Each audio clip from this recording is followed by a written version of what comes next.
Dana, can you hear me?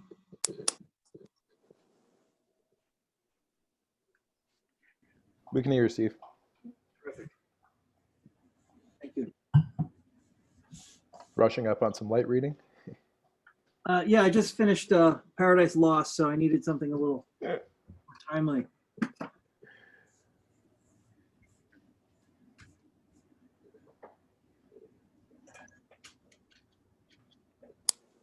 And I don't know if I mentioned I'm teaching U.S. history this year. Oh, I didn't know that. Not something yeah, it's, Yeah, it's literacy at the end of the day, right?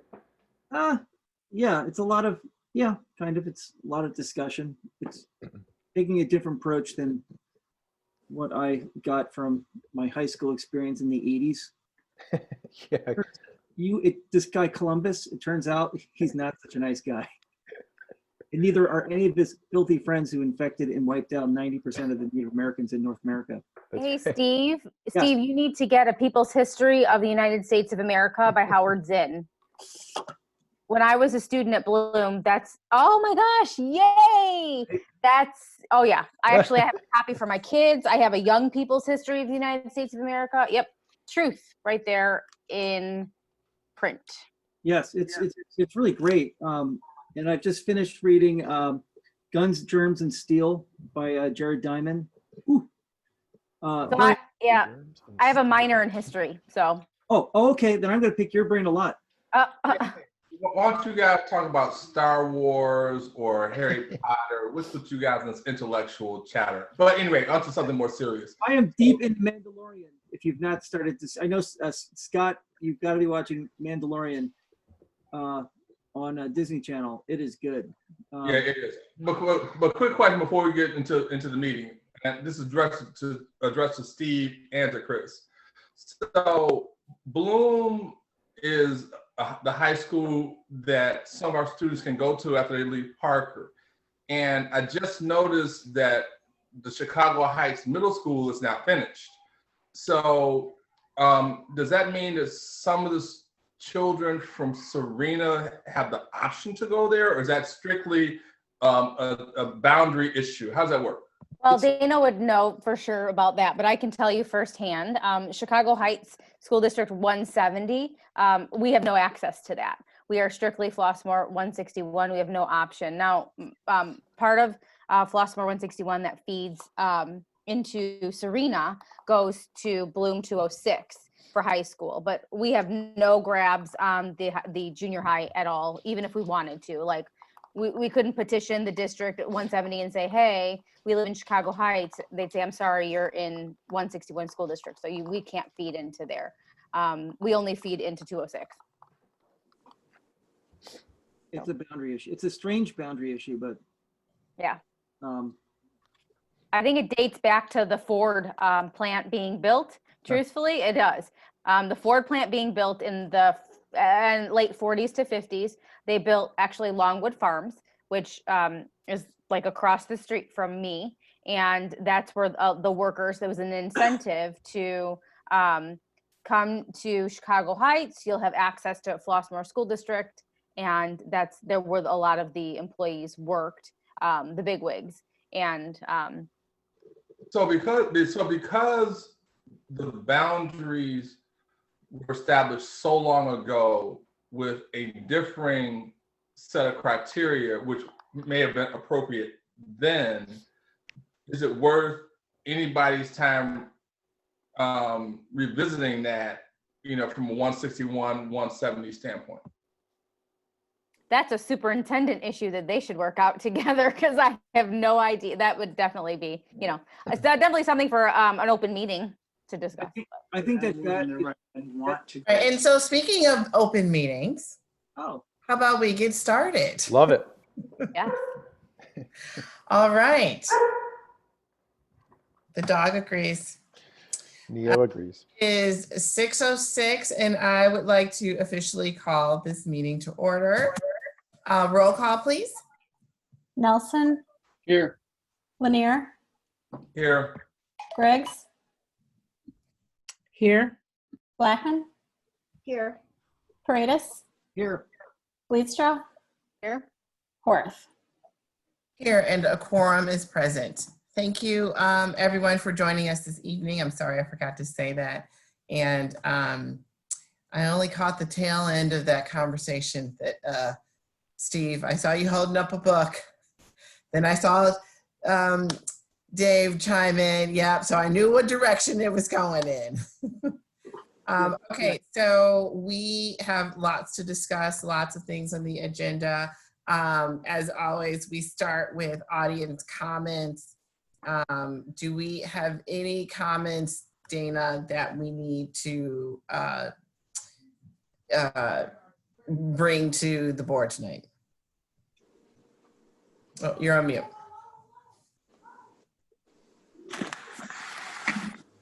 No, but we have some, nothing specific, but they are very timely with our conversations tonight. There was one question about when we would be returning to school.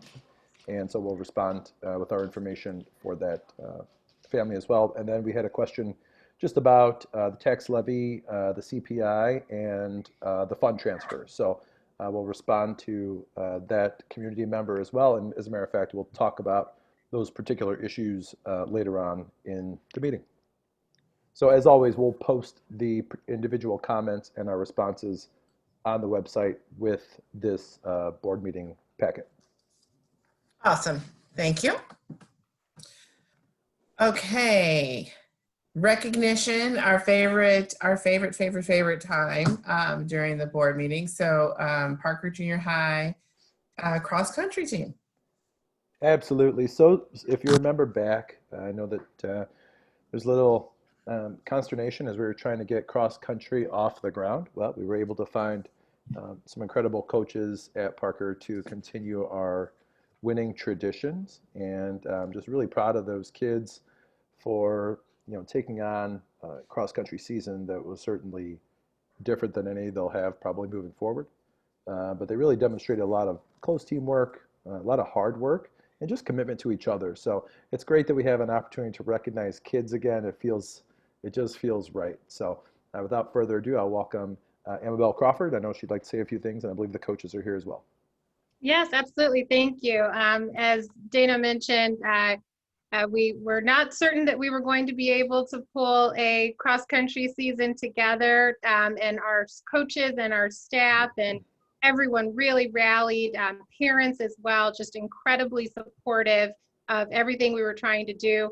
And not only did we pull a team together, we also, with two brand new coaches who never coached cross-country before, came out champions at the sectionals. And so this is such a huge deal for us. We are so proud of our students. There is no state competition this year, so sectionals was really it for our runners. So I'm going to hand it over to Coach Butler, who should be here with us, so you can say a few words about the team. Coach Butler, are you there? I am here. Yes. All right. Hey, Joe. Hey there. Hey, everyone. First of all, thank you to the board and the district, parents, athletes. An incredible season. It was up in the air, as Dr. Crawford said, Amabel. We rookie coaches, lots of energy, now a lot of knowledge. The students helped us. We had incredible captains, Annalise, and can we say names in this meeting? We had incredible student captains who kind of kept the tradition going. The previous coaches put together a solid foundation. We were able to keep the ship afloat and be successful in conference on both the boys and girls level. We won conference and then sectional level. The girls team won the team title, and we had a young man, 7th grader, win the individual title on the boys side. So an incredible experience. Thank you all for the support, your amazing children, educators, direction, leadership. I'm gonna put it right there.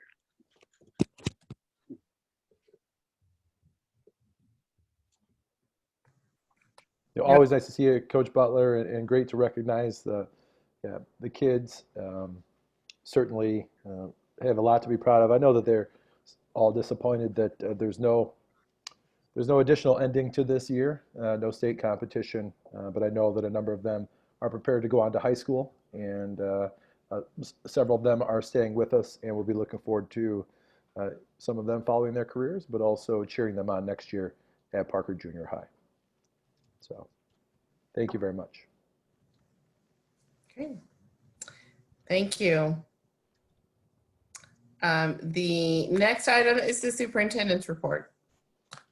Yes, I've got, this won't be a surprise to maybe Amabel and Courtney or anyone on cabinet, but I have too many tabs open, believe it or not. Yeah, I can believe it. Okay, here we go. Where is my document? Dana keeps about 100 tabs open on his laptop. That's I know it, and now I can't even find the one I was working on.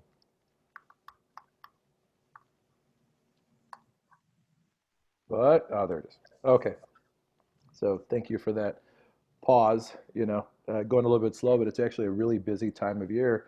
And any given year, remember, we are in the middle of preparing for parent-teacher conferences, wrapping up the end of the first quarter, really launching into the second quarter. So whether we are in a remote setting or we're in person, there is work that must go on. A couple of things I did today, I think that might be of particular note to the board. Two particular webinars. One was on just really the state of race, equity, and education. I'm thankful for that one. There was Flossmoor's very own Donna Leak and Sonia Whitaker, two local superintendents, really focused on the role of administrative leadership in the school district and starting these conversations and the next steps. And so as our equity and inclusion committee is moving down this pathway, the information from today will certainly help with that. And then, this afternoon, Judy, Eric, and I participated in a meeting with the Illinois Education Association about remote mentoring and instructional guidance for new staff members, primarily those who were affected by COVID shutdowns, whether they were student teaching in the spring and they could not finish, or they were supposed to student teach now and they couldn't finish. Well, when they couldn't finish, most of those people were placed into teaching positions as a way to, address the teacher shortage. So we all recognize that Holy shit. new teachers, please mute your microphone, whoever that was. Thank you. We recognize that teachers need a lot of assistance. And so we're working with the IEA and our local FEA and certainly Eric's department just to really reflect on our opportunities to mentor those teachers, provide outside instructional assistance. We already have internal mentors and internal coaches. This would not necessarily replace that. This would add to it. But one of the things I think that I was excited to hear coming out of that, it's not about creating additional burdens. It's about creating additional supports. And that's what we always want to consider when we're looking at new programs for teachers and moving forward. So our next steps on that will be to have a follow-up meeting, review the opportunity, see if there is a way that we could support some of our newer teachers and figure out what those goals might be moving forward. As a quick reminder, we are closed on Wednesday in observance of the Veterans Day holiday. Schools will always recognize the important roles that our courageous veterans have played not only in our past but in our present. It will look certainly different than it has in the past, but I know all schools are planning to recognize this important day. And then if you have a couple of minutes this week, I hope all of you can find a couple of minutes just to join me in wishing our very own Michelle Horath a birthday. I believe that is this week as well. So as everyone's sending nice texts and tweets and things of that nature, take a minute to send Michelle a happy birthday. Is she 21 or 25? I think it's, 23, Michelle? My 7-year-old asked me if I was turning 10. So I was like, yep. The good old days. So yeah, that's the end of my report. Really just a lot going on. We're really speeding towards parent-teacher conferences. We have to maximize that time with our families this year. We've worked very closely with our building principals and in turn working with the building leadership teams to talk about the focus of the meetings, best ways to share information, how we want to just approach those conversations. We have not had the kids in person, but we have a lot of information on their progress. And we want to make sure that we're sharing as much as we can with the parents so that they can support the work that we're doing at school, at home. So that's the end of my report. Any questions or comments? No? Happy birthday. If I could, I just want to give ginormous kudos to Amabel and the team at Parker. picture day tonight was like the biggest breeze. Like I thought a line is going to be wrapped around the building. I brought my computers ready to start a board meeting in a line and she was back in like 3.5 minutes. So it was amazing. Great That's good. teamwork. That's great. We had pictures at Western tonight too. Thank you. It was also really great to see all the kids. Just wonderful. So thank you. Thank you to our team. They did a great job. Yes. Great. Yep. Anything else? Okay. So we will keep it moving.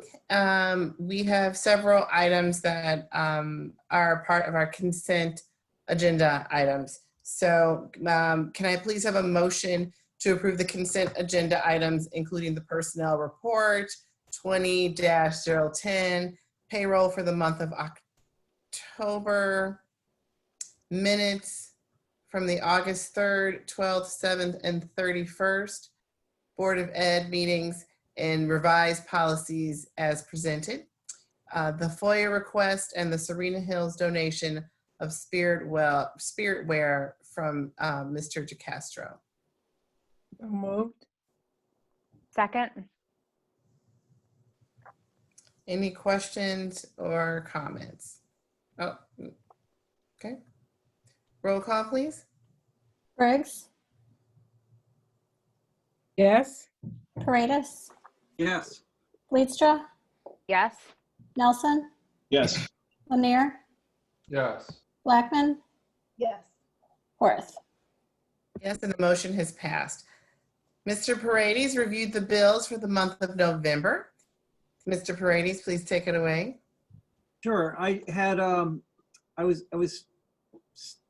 I saw one aspect of the bills which I called Fran about, and that was that the bill seemed a little low, and so I had a conversation with Fran about that, and I asked her if she could say a few things in regards to that.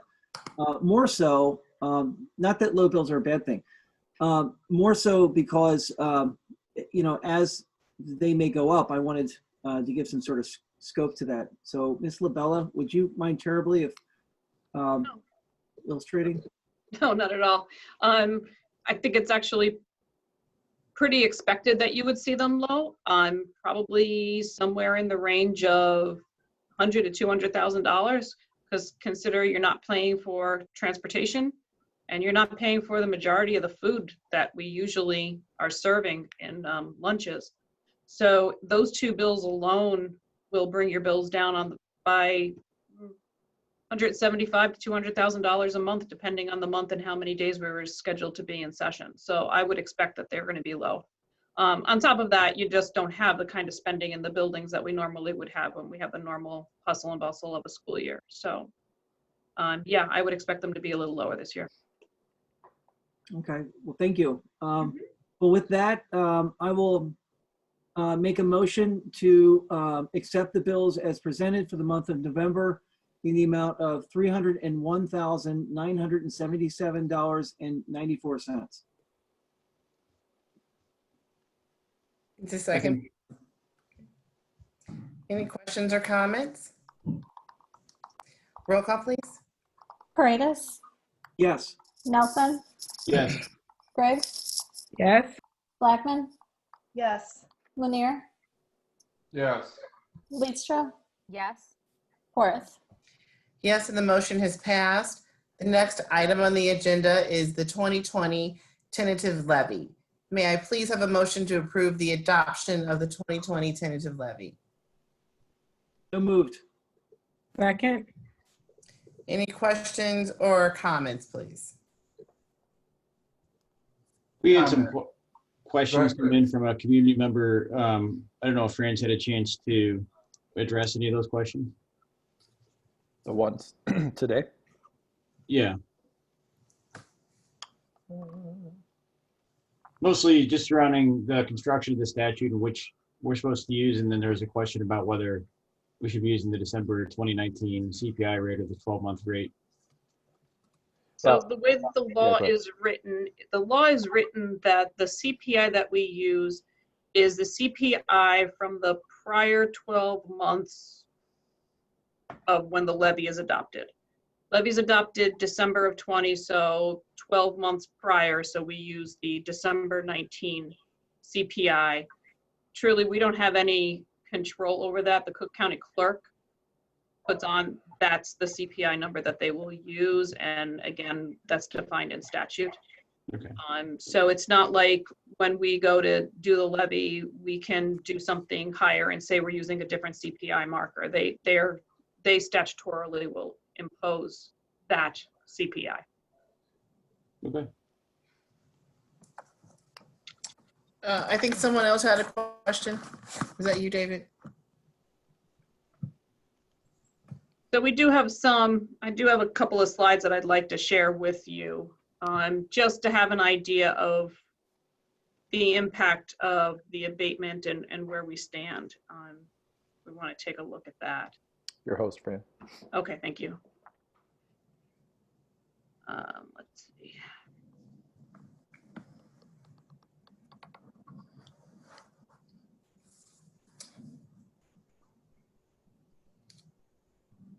So again, we do draw down on the CPI at 2.3%, which is the CPI of the prior December. And that's a CPI over the prior year's extension, which is 22,634,143. And that is after, that's the number that we are after the abatement from last year. And we'll go over that in a minute. But with our triennial assessment, we're looking at between a 12 and 15% assessed valuation increase. And we're kind of looking at potentially having about $500,000 in new property. We may actually see a little bit more of that. And then it's the continuation of the property tax relief grant abatement that almost $2 million that will do. It's a required 2-year abatement for us. So here's just so you can see in totality what that abatement did. Starting with 2015, we were putting on CPI going up to, here's where we were in 2018. In 2019, that's the abatement that came down. This is the estimated, what we're looking at levying right now. So about an additional $500,000. That's about what 2.3% will get us as an additional $500,000. But I want to address this number here and what you may or may not have seen on your property tax bill in 2019. We kind of go back to this piece. You recall my talks in the past about how it's not about the full size of the pie for the property tax owner. It's about how big their piece of that pie is. So our entire levy, as you saw from the prior graph, we went down almost $2 million in what the district received. Then what the individual taxpayers saw really depends a lot on what happens with all of the properties in totality. So let me show you what we had.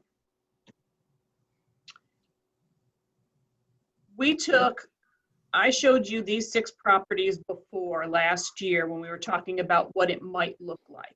And remember, the problem was that we didn't know if everybody's piece of that big pie would stay the same.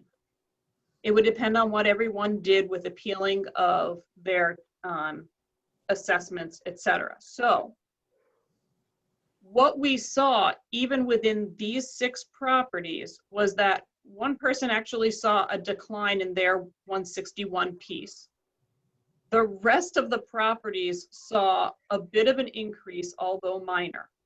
Every one of the properties had a somewhat increased EAV piece. So their property values rose, although the majority of them they rose by the change in the multiplier to get to your EAV.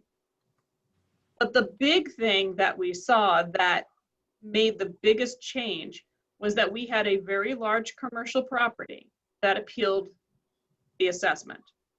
They went from being a $13.1 million assessed value, equalized assessed value, down to under an $8 million equalized assessed value. That one pin on this commercial property saw a reduction in their property tax bill of almost $312,000. So the majority of your abatement went to the commercial property, not so much the residents. Okay.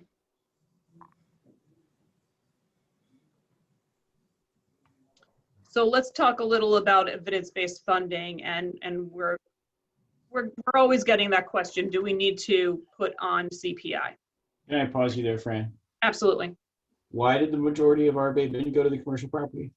Because their piece of the pie got smaller while yours got larger.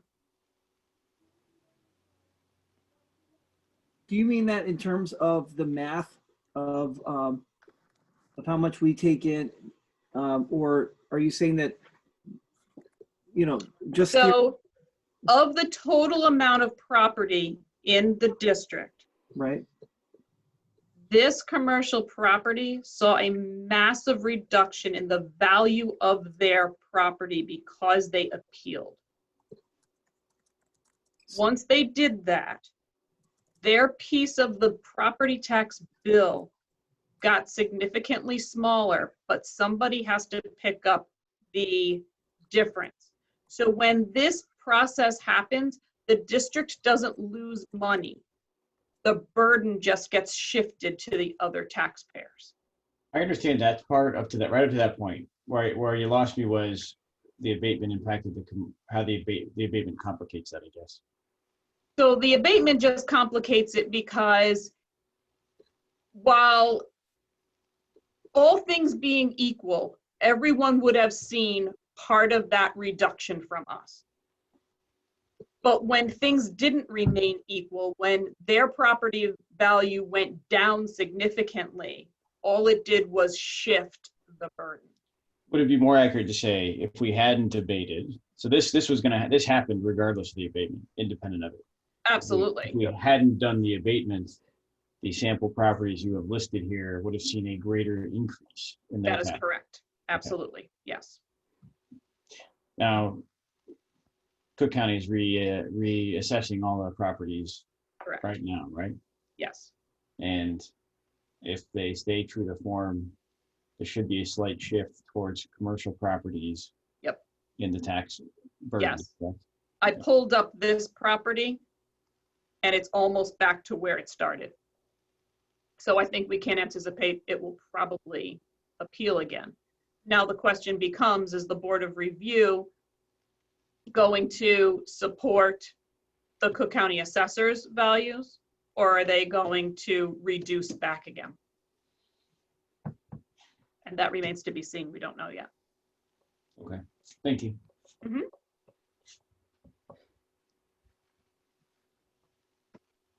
Okay, so going back to the evidence-based funding, the 2018 was the first year of the evidence-based funding model.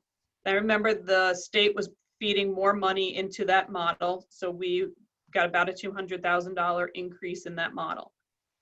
Then the deal was, when we did the property tax relief grant, we abated almost $2 million, and then we saw about another $1.6, $1.7 million come onto the evidence-based funding model to become part of our base funding minimum. With COVID this year, there was no increase in that evidence-based funding. So we've been at $8.5 million for the last 2 years. The problem is that now with COVID and everything else, and now we've got a failed graduated income tax measure, what's going to happen to our state funding? The governor has said that if the graduated income tax failed, there would need to be significant cuts, and cuts across the board. If there's a 10% cut across the board, we can anticipate that evidence-based funding would be decreased by approximately $360 per student. In our case, that would be somewhere around $800,000. If it's a 20% cut across the board, we could see a reduction of about $1.6 million, which was pretty much the amount of money that we were given on the property tax relief grant.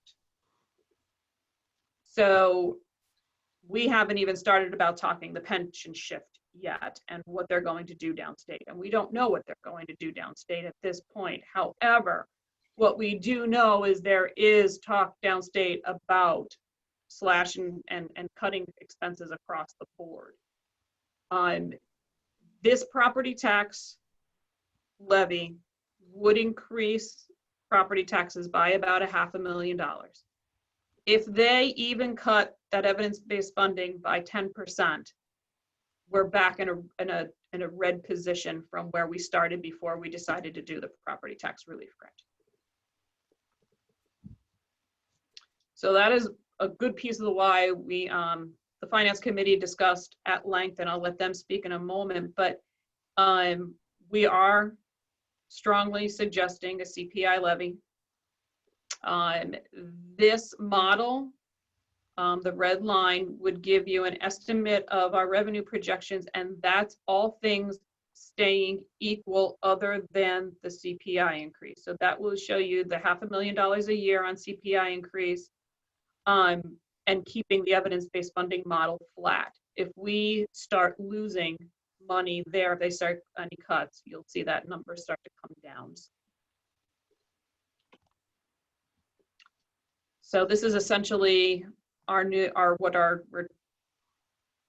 want to do for a levy. It's the 2.3% increase. We will probably balloon this up a little more just in case we get a little more new property. But essentially, it's under truth and taxation. It will definitely be less than 5%. Anything above that 2.3% is going to be the capture of new property, of which I don't anticipate there being a whole lot of this go around. But we will stay at a 2.3% over the last year's extension. So today you approve the tentative levy. We'll put the notice in the paper, even though it's under 5% and we're not required to. I know you want to be transparent to your community, so that will go into the newspaper. And then on the 30th of November, you'll have your public hearing and we'll adopt the 2020 levy and we'll file with the Cook County Clerk's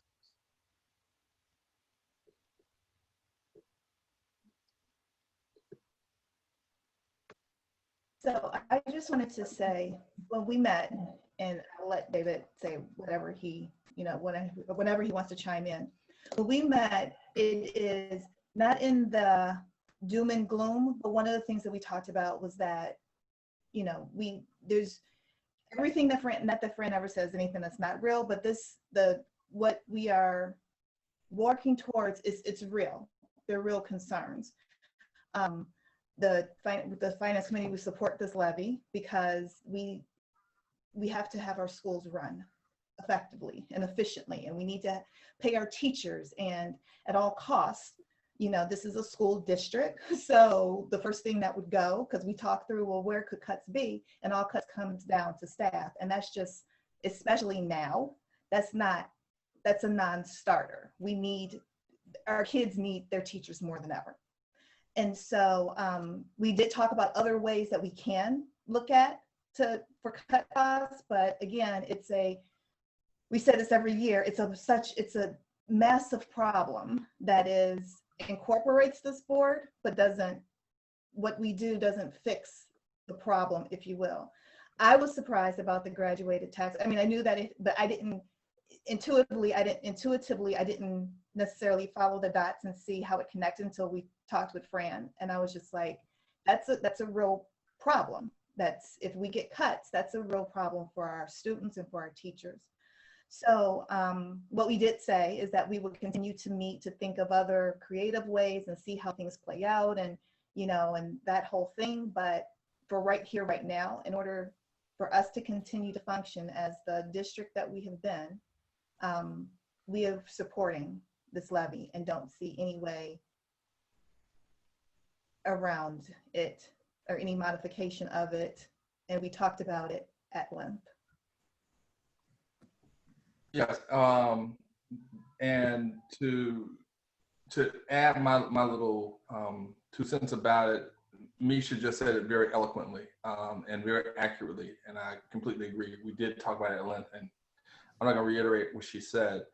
So yes, we support it.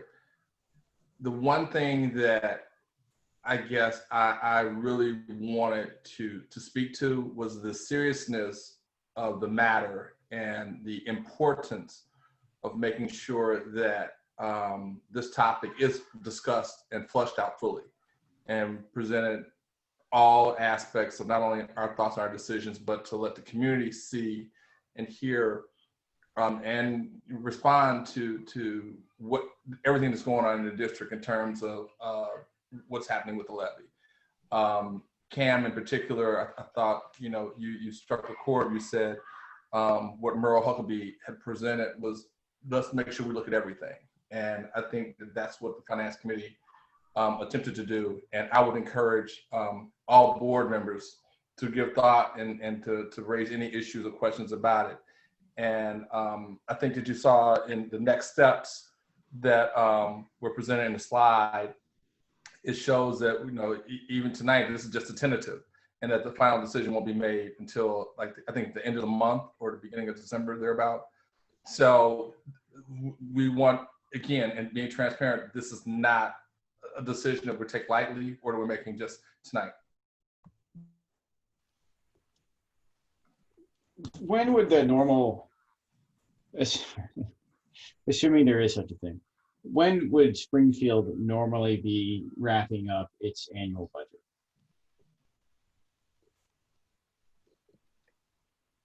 Does anyone know? I don't know that there is a normal time frame with Springfield. They normally would have already done that, right, Dana? That would have happened before we got to veto session, so we should be done. Yeah, they would have let us know about that, Bunny, in the summer. Okay, that's encouraging. Well, I appreciate everyone's, both, Fran and Misha and David staying on top of all this. Obviously, I guess, for our taxpayers, I'm not, this board has no control over what Springfield does. An argument could be made, the two things that Springfield is constitutionally obligated to fund under the Illinois Constitution is pensions and education. So I don't know that there's any action we can or should take right now based on what Springfield might do, even if it's, I'm not sure how they're going to do all the things they're supposed to do.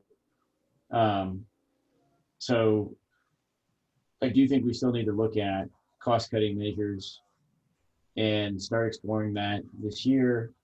I know that 70% of our budget is personnel. I personally agree with Misha and David that we should look elsewhere first.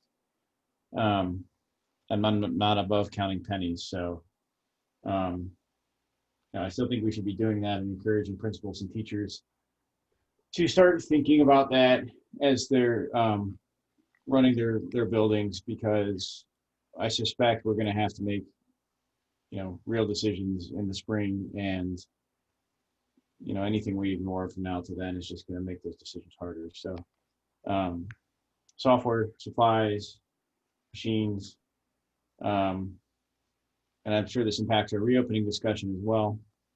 So I appreciate the update.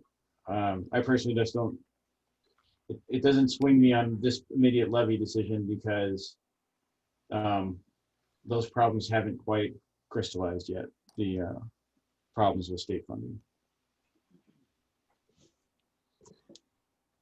Haven't we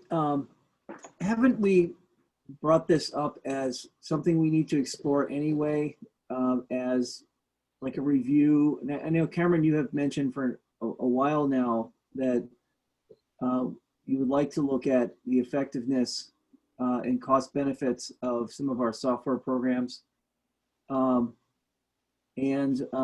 just see what's giving us the best bang for our buck.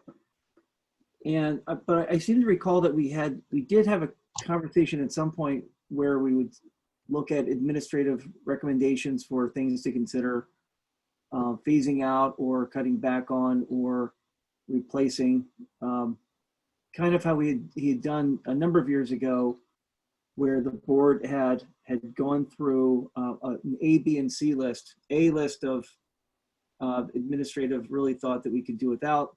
B list, meaning that it's a little closer to, the meat.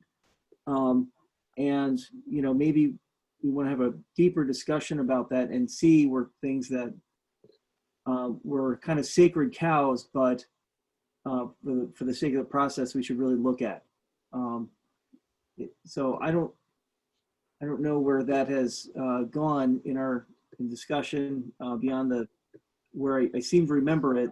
But I think that that's something we should, without diverting our mission this year, I think that maybe that's something we should look into. So We have said it every year. Yeah, we've brought the many software. years, Yeah, we've brought the software piece. I think. Do you mind recirculating that? Yeah. What'd you say, Kim? Would you mind recirculating that? Yeah. We'll put that back out tomorrow. I think the administration would look for guidance on that, on a conversation of that type, because if we're talking about anytime we're talking about a tiered conversation like that, we have to know what the objective is. Is the objective to save money? Is it to look for efficiencies? If it's money, how much money? Things of that nature, because we've talked inherent. We get past that nice to cut in about 30 seconds, and then in short order we're talking about programs and people. So as we're more than willing to do that work, I would just look for a little bit of guidance from the board on, is there a particular dollar amount we're trying to save? Is it just a program review? We can go either direction. I want to know what I seem to remember it was a program review conversation, and I thought, and I didn't write this down, I thought that perhaps it was something was suggested maybe the curriculum committee could look at and make some recommendations of the direction. And again, I mean, it's, we have things that we need to get done this year, and I'm not suggesting that we, throw over all of our plans for something quixotic, but this might be something to start in committee to look at on a program level of effectiveness, and for curriculum, and then maybe come back at an appropriate time to say, okay, these are things that we kind of discussed and that we're ready to discuss it at a board meeting with the whole board. Dana. And Steve, that's exactly what David is essentially saying. So, our budget is our conscience. So in the finance committee, if we just go straight down the line, that may not match up with what the curriculum needs to be, because our job is to look at, the numbers, so to speak. Yeah. So the input that David is kind of alluding to is that if, we actually could use your help because to know where we should look, where we shouldn't look, because what we try to do is look at it in the purest sense of numbers and that kind of thing, and not try to put anything into it outside of, we don't want teachers to lose their jobs. Like we start with that, and then anything else, but that is not my wheelhouse. I am not curriculum. So, and I don't know. So that's kind of what David is saying. I think it would be helpful if, and I understand presenting this requires some diplomacy, right? But we kind of need the menu of items to choose from. So if we're talking about cutting programs, I kind of need a list of programs and what we think we would save by cutting them. I think that the boards, I know that just me personally, it would take, I would prefer to have weeks and months to make these decisions than 2 weeks.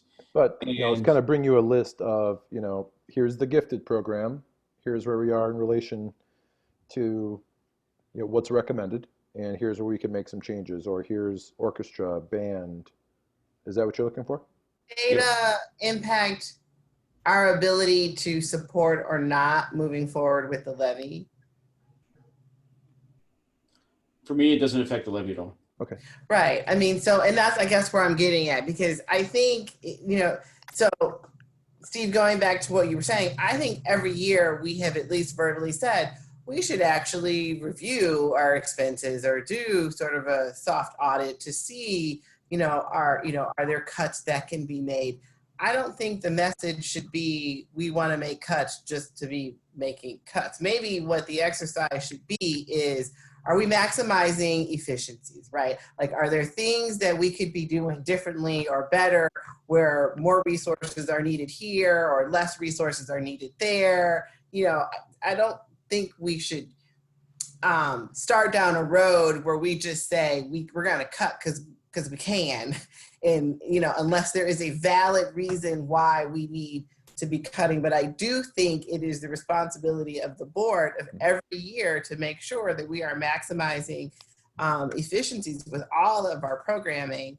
And, I always go back to the notion of, we have a fund balance. And if and when we need to tap into it in an effort to make programs stronger and better, then that's what we are willing to do. But I think what I'm hearing is not, let's just start making cuts, but it's, can we remind us of what we have and to let us know based on the finance committee and Dana, your team, are we maximizing efficiencies? Is there more that we could be doing? Do we have the resources that we need in capturing kids' hearts in order for it to really run at the level that we need it to run in our district, in all of our schools, for example, right? Like, a program is $100, but we're only paying $50, and that means we're getting 50% worth of a program, which means,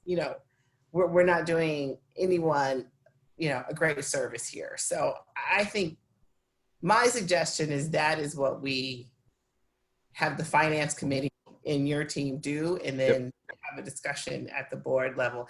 And then where we think there should be cuts and it makes sense, I think as long as we can justify it, I think we're most interested in what that 30% is, if we don't need to touch the 70%.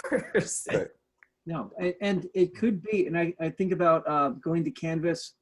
And now, like my wife says, God, this is great. This is so much better. And that's something that we made a decision of, our lives will be better. Education will be better here if we do this. And, all the other stuff that's redundant, maybe we can get rid of. So, I mean, I'm looking at this. It could be in a process of review, as Michelle said, if we're only spending $50 for a basic program, maybe that's not cost effective, and that we really should spend more money for the more involved program, because we predict it'll have this impact.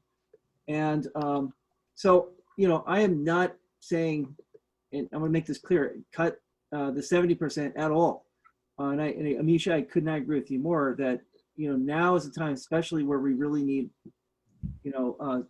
that staff to help our students. But I think as a process of going through and reviewing what works and what could work better, and then maybe what do we need to upgrade or get rid of, I think that would be helpful. And I know you're doing that anyway, in administration. I know you're doing it. So is the purpose a balanced budget or a cutting of the current budget? Well, I think it's more of just an exercise in examining efficiencies for programming and for where we're allocating resources. If you mind asking you a different question, Steve.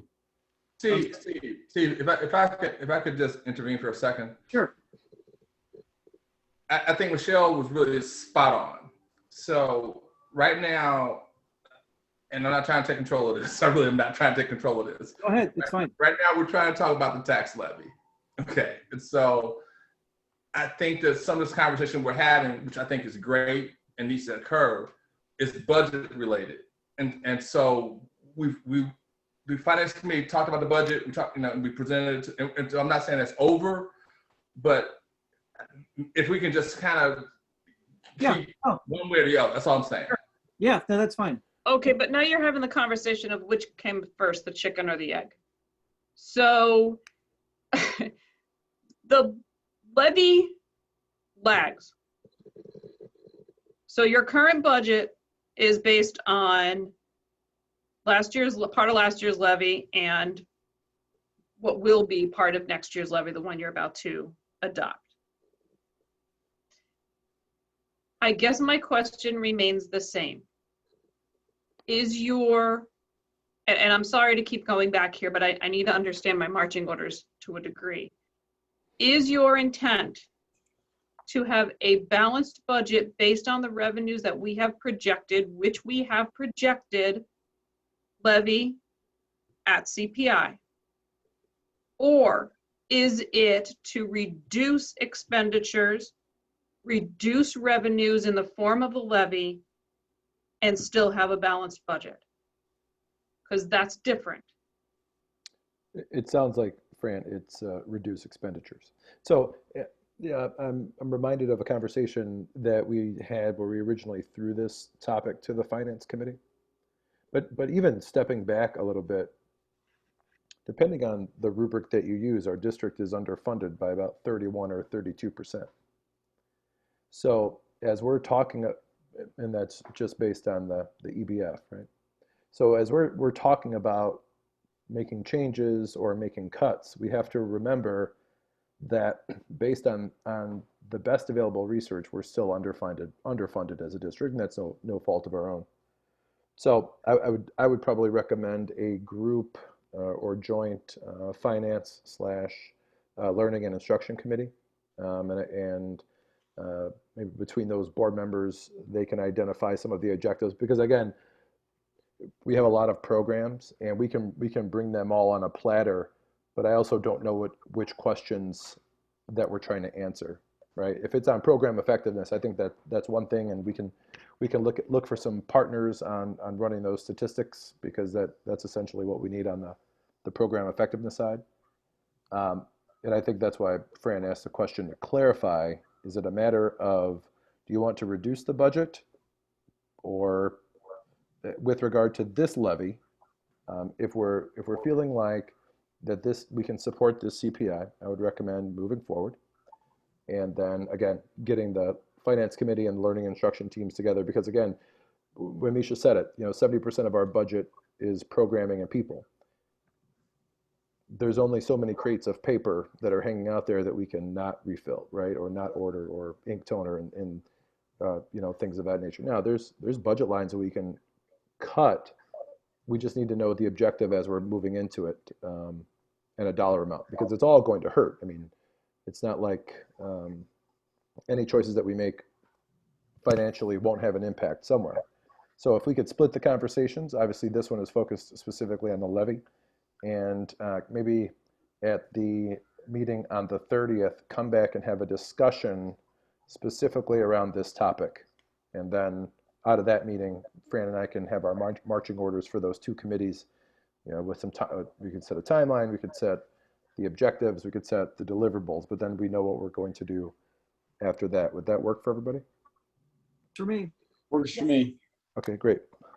And Cameron, to your question about the state of Illinois and its budget cycle, the current monies that were put into the general fund are estimated to actually be targeted for May of 2021. So everything that they enacted or passed when they were in session is good up until May 2021. Okay. Thank you. Thanks, David. Okay, are there any other questions? All right, if not, roll call, please. Nelson, Yes. Blackman, Yes. Leetstra, Yes. Lanier, Yes. Briggs, Yes. Paredes, Yes. Horace. Yes, and the motion has passed. May I please have a motion to approve the Norton LifeLock employee benefit? So moved. Second. Any questions or comments? Yes. I think it's Eric, but Eric, could you provide me, I'm almost positive I got it, but could you provide me with an overview again of what this is and why we're doing it?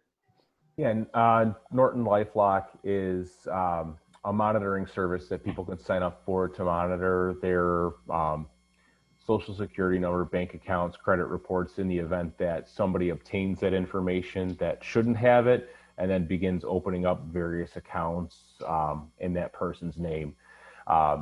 We as a district have had 7, I believe now, fraudulent unemployment claims from people pretending to be our employees and then trying to get money from the state fraudulently through these unemployment claims. So our people's information is out there. We want to help protect them.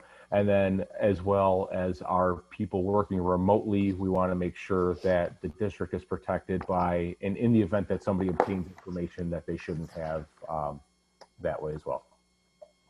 And if I'm understanding this correctly, and I think I know the answer, but I want to make sure everybody hears it. But if I understand correctly, what this does is this provides this service at a reduced rate or discount? Yes, that's correct. So if you as a consumer were to go and purchase this on your own, you could purchase the lower level of protection, I believe, for like $9.99 a month. The middle tier is $19.99 a month, but for our staff, we can offer that middle tier at $7.99 a month. Okay, thank you. Yep. And it's a legit thing because my husband just came home today and said somebody just got him too. So, yep. Wow. Gosh, that stinks. I'm sorry to hear that, Christina. Yeah. But we got LifeLock now, so it's fine. Too late, but it's, yeah. Any other questions? Roll call, please. Blackman, Yes. Nelson, Yes. Leitstra. I'm sorry, Yes. abstain for me, please, Courtney. Oh, okay, got it. Leitstra, Yes. Paredes, Yes. Griggs, Yes. Lanier, Yes. Horace. Yes, and the motion has passed. Let's see. May I have a motion to approve the 2020 IASB delegate and resolutions? Yeah, we'll have to go through these one by one, and I apologize. I did not include there were 3 reaffirmations and then a new belief statement, not necessarily resolutions that they'll send forward for action, but we'll want to go through those as well. So there are 12 total, and we have them listed here, and I'll share the other 4. The do not adopt or do adopt is based on the Illinois State Board of Education document. Of course, you are free to vote however you decide. We'll do a roll call vote for each one, and then our delegate will cast those votes. We'll cast the vote for each of those for the board at the delegate assembly. Okay. All right, Courtney, you want to take us start 1 through 8? I believe last year Ms. Horace asked for a motion for each of those. Oh, do we? Okay. And Dana, before we vote on it, will the reading of it include what is being recommended? We're not going to read them. Are you saying each of the positions? Yes. So, okay. All right. All right. I'm just going to go with it and see what happens. Okay. All right. All right. Well, can you give me 1 second because I need to pull mine up. I read them, but I can't find them now, so I don't know. Of course. Give me 1 second. So how about this? I can give you a brief overview of each one. That could be problematic. Oh, actually, that's fine. I chuckle because every year I think that the wording gets us all messed up. Well, not every year. It was last year. We'd like, okay, right. Are we supporting the? Yeah. So I'm literally going through mentally in my head and. Sure. So we'll just run through briefly. So the first one is a loan program put forward by Grays Lake Community High School 127, specifically about borrowing money for school districts from the state. So the recommendation is do not adopt for that. There's the second one, which is on gun storage. The recommendation is do not adopt. And the reason that is a do not adopt, it's because this is a non-educational issue that does not impact education. And while it's very important, it's outside of school districts. The third one, which is the school report card, I believe that put pressure on the Illinois State Board of Education to turn that information around by June 1st. I think everyone realizes that they are working very quickly, and while October is certainly too late to get the report cards out, we do have that information a lot in the summer, so we can begin our school improvement planning and strategic planning, et cetera. So the recommendation is do not adopt on the school report card. Number 4, the pre-K teacher licensure. Again, this was another do not adopt. And if I'm remembering correctly, it's because of the concern about the change in teacher program affecting the quality of the teachers coming out of those that pre-K licensure. For number 5, on the teacher shortage, the recommendation is do adopt, and that would increase the ISB's ability to issue provisional teacher licenses for people, especially in hard to fill positions. Number 6, the e-learning on election day. What is that?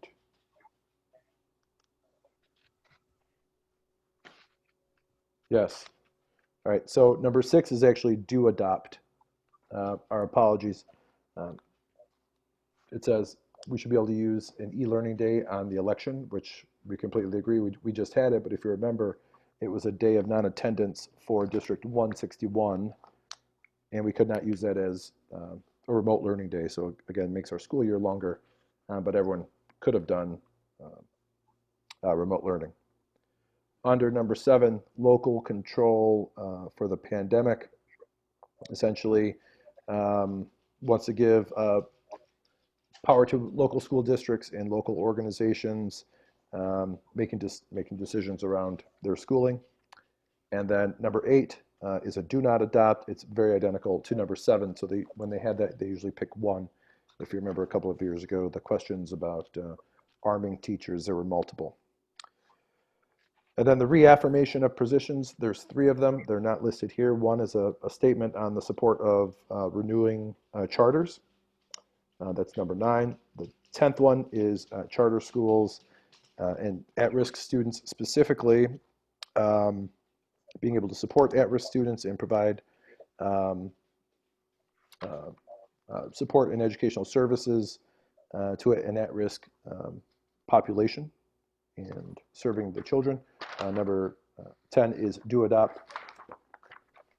Number 11, this was a state-authorized charter school financing question. The recommendation is do adopt. Again, it goes to funding charter schools. And then the belief statement is on equity and specifically the inclusion of curriculum, policies, programs, operations to ensure that every student is welcome and supported in a learning environment. So that's just a belief statement and not a resolution per se.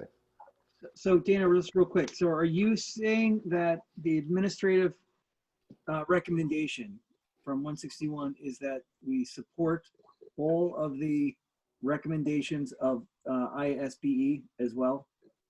Yes. Okay, so you do not disagree? No, they're all pretty milquetoast. If you're, I think maybe the year before last, I think that was where we had a few sticky ones, especially on the school violence issues, but they're pretty milquetoast this time. I would recommend just adopting all of their positions. We have to remember that our number 6 is actually a do adopt instead of a do not adopt. For your recommendation? Yes. So Dana, and thank you. You did what I was asking you to do. So to Steve's question, instead of going through these one by one, couldn't we have a motion to just adopt recommendations? Well, I think the challenge is there's 12 individual items, and I don't know that all 7 of you are going to vote the same way.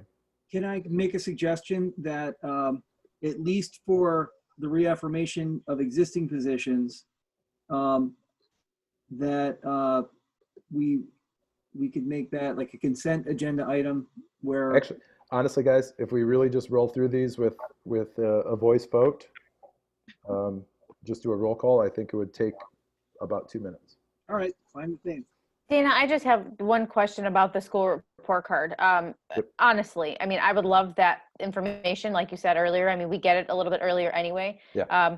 Would a opposition in this manner even do anything from maybe a handful of people? No. Okay, great. Then I'm ready. Okay. Yeah, good question, but yeah, I think everyone's pressure is already on ISB to Right. get these to us a lot sooner. So Okay, so I don't, on my agenda, I don't have maybe all of them written out.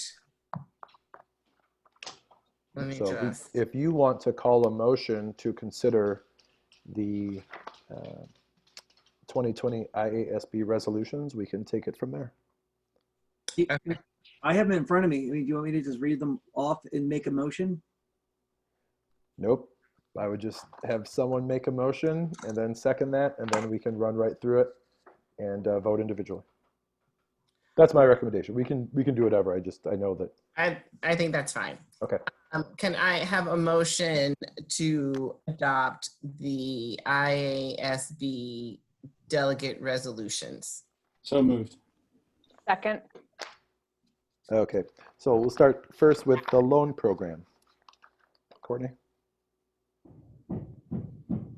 And the recommendation is do not adopt. Lanier, Yes. Griggs, Yes. Leetstra, Yes. Nelson, Yes. Blackman, Yes. Paredes, Yes. Horace. Yes, and the motion has passed. Great. The second one is on gun storage, and the recommendation is do not adopt. Leetstra, Yes. Nelson, Yes. Lanier, Yes. Blackman, Yes. Paredes, No. Griggs, Yes. Horace. Yes, and the motion has passed. Number 3 is on the school report card, and the recommendation is do not adopt. Griggs, Yes. Lanier, Yes. Nelson, Yes. Blackman, Yes. Paredes, Yes. Leetstra, Yes. Horace. Yes, and the motion has passed. Number 4 is pre-K teacher licensure, and the recommendation is do not adopt. Blackman, Yes. Nelson, Yes. Lanier, Yes. Leetstra, Yes. Paredes, Yes. Griggs, Yes. Horace. Yes, and the motion has passed. Number 5 is for the teacher shortage, and the recommendation is do adopt. Nelson, Yes. Lanier, Yes. Griggs, Yes. Blackman, Yes. Paredes, Yes. Leetstra, Yes. Horace. Yes, and the motion has passed. Number 6 is e-learning on election day, and the recommendation is do adopt. Griggs, Yes. Paredes, Yes. Leetstra, Yes. Nelson, Yes. Lanier, Yes. Blackman, Yes. Horace. Yes, and the motion has passed. Number 7 is on the local control during a pandemic, and the recommendation is do adopt number 7, and we will recommend that you do not adopt number 8. So we'll just do those individually. Courtney, 7. Paredes, Yes. Nelson, Yes. Griggs, Yes. Blackman, Yes. Lanier, Yes. Leetstra, Yes. Horace. Yes, and the motion has passed. And then finally, under the new resolutions, local control of the pandemic, this is do not adopt. Nelson, Yes. Blackman, Yes. Leetstra, Yes. Lanier, Yes. Griggs, Yes. Paredes, Yes. Horace. Yes, and the motion has passed. And then, Steve did have a great idea earlier, especially for those reaffirmations and the belief statements. If everyone is okay with that, we can do that as one group. Since those are coming back, Michelle, is that okay? Yep, that's fine. All right. So the reaffirmation of existing positions, number 9 is the position on the renewal of charter schools. 10 is charter schools and supporting at-risk students. 11, state authorized charter school funding. And finally, the equity new belief statement from the Illinois Association of School Boards, and the recommendation is do adopt, or do support, I should say. Blackman, Yes. Nelson, Yes. Leedstra, Yes. Paredes, Yes. Griggs, Yes. Lanier, Yes. Horace. Yes, and the motion has passed. That's right. And so Steve, I believe, is our delegate representative. He'll cast our vote on, is that the 14th?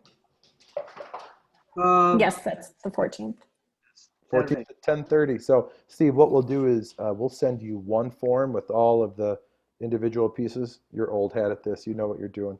But I'll make sure you have all the information, okay? Okay, and that was the fastest and the least complicated process in the last 8 years that I have. We're getting better. We're getting better. All right. Thank you. Steve, you are a rock star. We have full faith in your ability to represent us. Oh, yeah. We are going to move into the next segment of the agenda, which includes 3 discussion items. The first one is the 2021 transfer of funds. Yeah, we usually do the transfer of funds in June, but this year we kind of need to do them now because all of the work was done up front in the summer months, so we have to pay the construction company.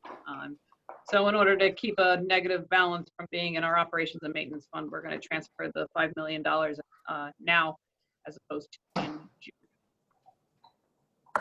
And again, this was budgeted for, this was part of the plan. We had decided to use a deliberate spend down of cash for these construction projects. Mm-hmm. Fran, what was the total amount of that expenditure? If The you have it project- offhand. Yeah. The project themselves, well, it's still ongoing. Okay. We had a budget of $4.2 million on that, but we're actually coming in under. Okay, great. Any other questions or comments?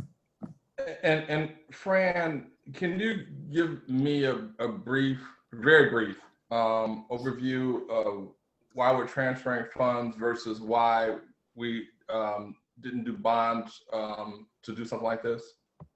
So we last did bonds for the addition at Parker Junior High. And we had used, we put on 10-year bonds for that project. Those bonds are still out. They'll be out for another 3-4 years when we'll pay them off.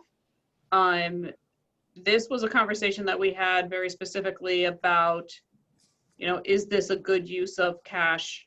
We were questioning whether our fund balances were a little higher than they should be. And this was a good way to use the funds without having to put any additional burden on our taxpayers. So we were able to air condition all of the buildings without putting an additional burden on the taxpayers that bonds would have done. Thank you. Mm-hmm.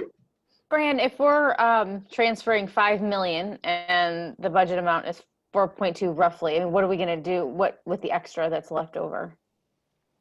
Historically, and this is about every district in the state of Illinois, a 55-cent levy in the operations and maintenance fund does not support your operations and maintenance annual. So this is a pretty normal course of business for just about everyone. The state still caps the operations and maintenance fund.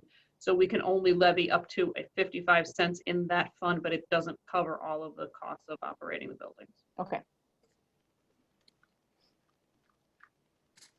Okay. Stick with us, Fran. Okay. And the next item is the Sscip membership resolution.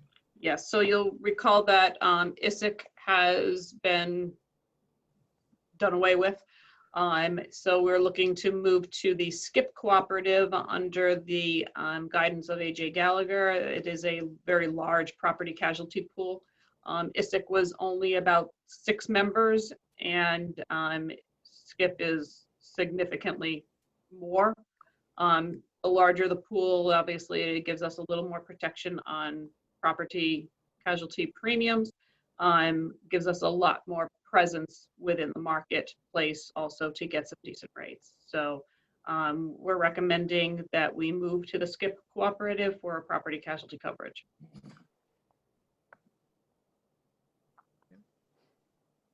Questions? Okay, in that case, the next board meeting, you'll just adopt that resolution to become part of a member of that cooperative. Okay. Did you have your hand up, David? No, that's my 8-year-old. So. Oh, okay. Maybe he has a question. Right. Here's a question about the membership. Okay. The next item is the reopening plan. Absolutely, and it's less a reopening plan and more of just a discussion around reopening. So I'd like us to stay out of the weeds if we can for this discussion and really kind of focus on a couple of pieces that we've highlighted. We wanted to bring back certainly our information on the breakdown of students who are currently learning in person. So we have that chart on the first page of this report. So, you know, we're starting slow, which we've talked about. We want to make sure that our protocols are working, that we approach bringing kids back in person in a very methodical and smart way. So, as you've seen, we have our slow rollout for remote from school students, and then obviously students in our special education programs. You know, several districts in our area over the last month have both gone from remote to in-person and then back again to remote. I believe we are down somewhere around 25 districts in our area that still have students in person, and that is falling every day. I think I'm usually on the phone at least 2 or 3 different occasions over the last week and a half where we have decided that, or I've been on the phone with people and they've hopped off the phone to decide that they were going to go remote or make some other change. So we know that the COVID numbers in our area are going completely in the wrong direction. And as a matter of fact, we are in a way worse position than we've been since, right? So our conversation today, if we could really focus on these key questions that we've laid out, and the reason I want to do that, I'm not sure what the future holds. I know that districts in our immediate area touching District 161 are looking at a return to school sometime towards the end of January. I hope the numbers would bear that out. We also know it's a 3 to 4 week window that we need in order to get ready to bring kids back into school. And the reason that we have to do that, it's because of figuring out programming. Who's in person, who isn't, who those teachers are, transportation, schedules, all those different things. So we know there's a lag from the time that we decide, yes, we want to come back in person, or no, we don't. This conversation is focused on before that conversation. So I'm going to read these questions and I'll give a little bit of context and then we can start discussing. So I really want to look at the goals and objectives for reopening in this context. What are we trying to do? At the end of the day, what are we trying to do? The second question, will that return to in-person learning give us a better experience, a more rigorous educational experience, one that's more valuable, that has either more time or the time that we are allocating is more effective, et cetera. And then finally, and this is not a last but not least situation, will our protocols and processes meet the expectation from the Illinois Department of Public Health, the Illinois State Board of Education, District 161, et cetera. So as we think about these pieces, it's important to really think about the context, because these 3 questions will help us to decide whether or not we can recommend going back, right? So as we think about getting into, from the hybrid model into a fully remote setting, Obviously, there are issues with changing teachers, changing schedules, etc. We have to assume all of that will happen again. And depending on how we do it, it will be more severe. So we know that changes will happen, and that part of that process is okay and it's expected. What I'm looking for, if we could provide some guidance on those these three questions, then as we're gathering information, as our team is meeting not only internally, but with districts 153 and 233 over the next month and a half or so, we can keep them in mind as we're ultimately going to make a recommendation to the District 161 board about when we should look to reopen, whether we should pause, et cetera. So I'll kind of open it up at that point. If we can kind of stay out of the day-to-day weeds of, well, I think the program should be this or that, if we could kind of help us, really kind of focus on what are we trying to do by coming back or not trying to do, and help us think about some of those metrics that we might want to incorporate into that decision-making process. Dana, could you just define in person? Is it just full, or is it what we were prior to March of 2019? I would say in person is probably starting at our hybrid up, right? We've seen some other models out there that might be palatable to our community. If you remember, we were doing 2 days in person, 2 days remote, and then, independently remote. And then 1 day, the whole district would be remote and those classes would be together. That's an option. We have seen 5 days a week with half days. And the whole school goes that way. We've seen the hybrid 5-day model where kids go half days and the kids are in person. That's their experience. And then there are other students in a remote setting, doing a full day of remote. So I think there are different ways that we can kind of approach it. Frankly, just present some real vulnerability. As we were talking about this issue, the first question is where we got stuck, right? So we know the numbers are ridiculous right now. So even having this conversation seems out of place, but it's really coming from a position of wanting to be prepared.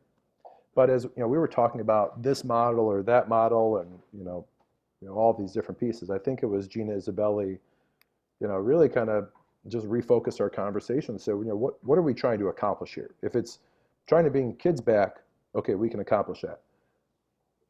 This may be a detriment depending on the program and may give us worse results than what our remote program is giving us because we're in a groove, we're receiving a lot of positive feedback, it's working. We know that as we started a brief conversation about what programming could look like coming back.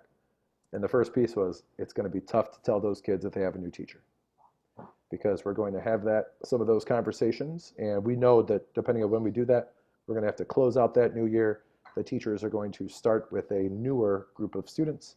And there's some, forming, storming, and norming that has to go on with that group before they're up and running.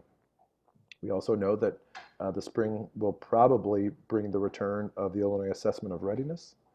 At least right now, that conversation has been tabled at the state board. So again, it really comes down to, no one has a crystal ball, but from the board's perspective, as you think about reopening, if we could just get some feedback on those goals and objectives that we'd be trying to accomplish, obviously to provide the best education possible, but anything outside of that we can use to reflect on, that would be great.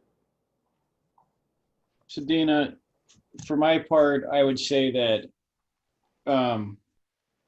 between now and fully reopening, the goal for bringing kids back would be addressing those kids who are just who it's not working for them. And I know we've already brought a small group of kids back, but I just got an email earlier this week from another parent who, and I didn't get the details of why. Who's just thinking of just going over to the Catholic schools because the parent took a position that this just isn't working for her kids. Yeah. And so I suspect knowing the family, the kids are doing okay from a grade perspective, but not okay, right? So my only other feedback is the idea of juggling classrooms again sounds awful to me. It sounds awful to you. I think it sounds awful for the kids. Yeah. Sounds awful for the teachers. And we, in theory, have one vaccine around the corner and 3 or 4 more 30 days behind that. So if one or more vaccines is available by January 1st, do you think it would be feasible to just fully reopen, say, 30 or 45 days or some time period after that, once it's been in distribution and at least has gotten to the most at risk, ideally those of our teachers who think that they need it. Is that feasible from an operational standpoint, or are we going to end up juggling kids anyways? Operationally, yes. I would have to defer to Kathy Kanala and the Department of Public Health. Obviously, we take all their metrics in, but if there is a light at the end of the tunnel, and we don't need it to be very bright, but if we can anticipate that would be coming, then I think it's a different conversation of, we're trying to make this program as great as possible, period. But if we know that, we're looking at a 45-day window, something along those lines, then we can look at how do we want to either add additional supports or different transition pieces to help kids get ready to come back, et cetera. I think we have a lot of different options. But yeah, I think it's, we don't even need the vaccine necessarily. I think we need our numbers to come down. We need to get a handle on that. We did send home a letter at Western Avenue today. We have a teacher who was in the building, was diagnosed with COVID, did not work with any students or have any students in person, but again, visited the building one time.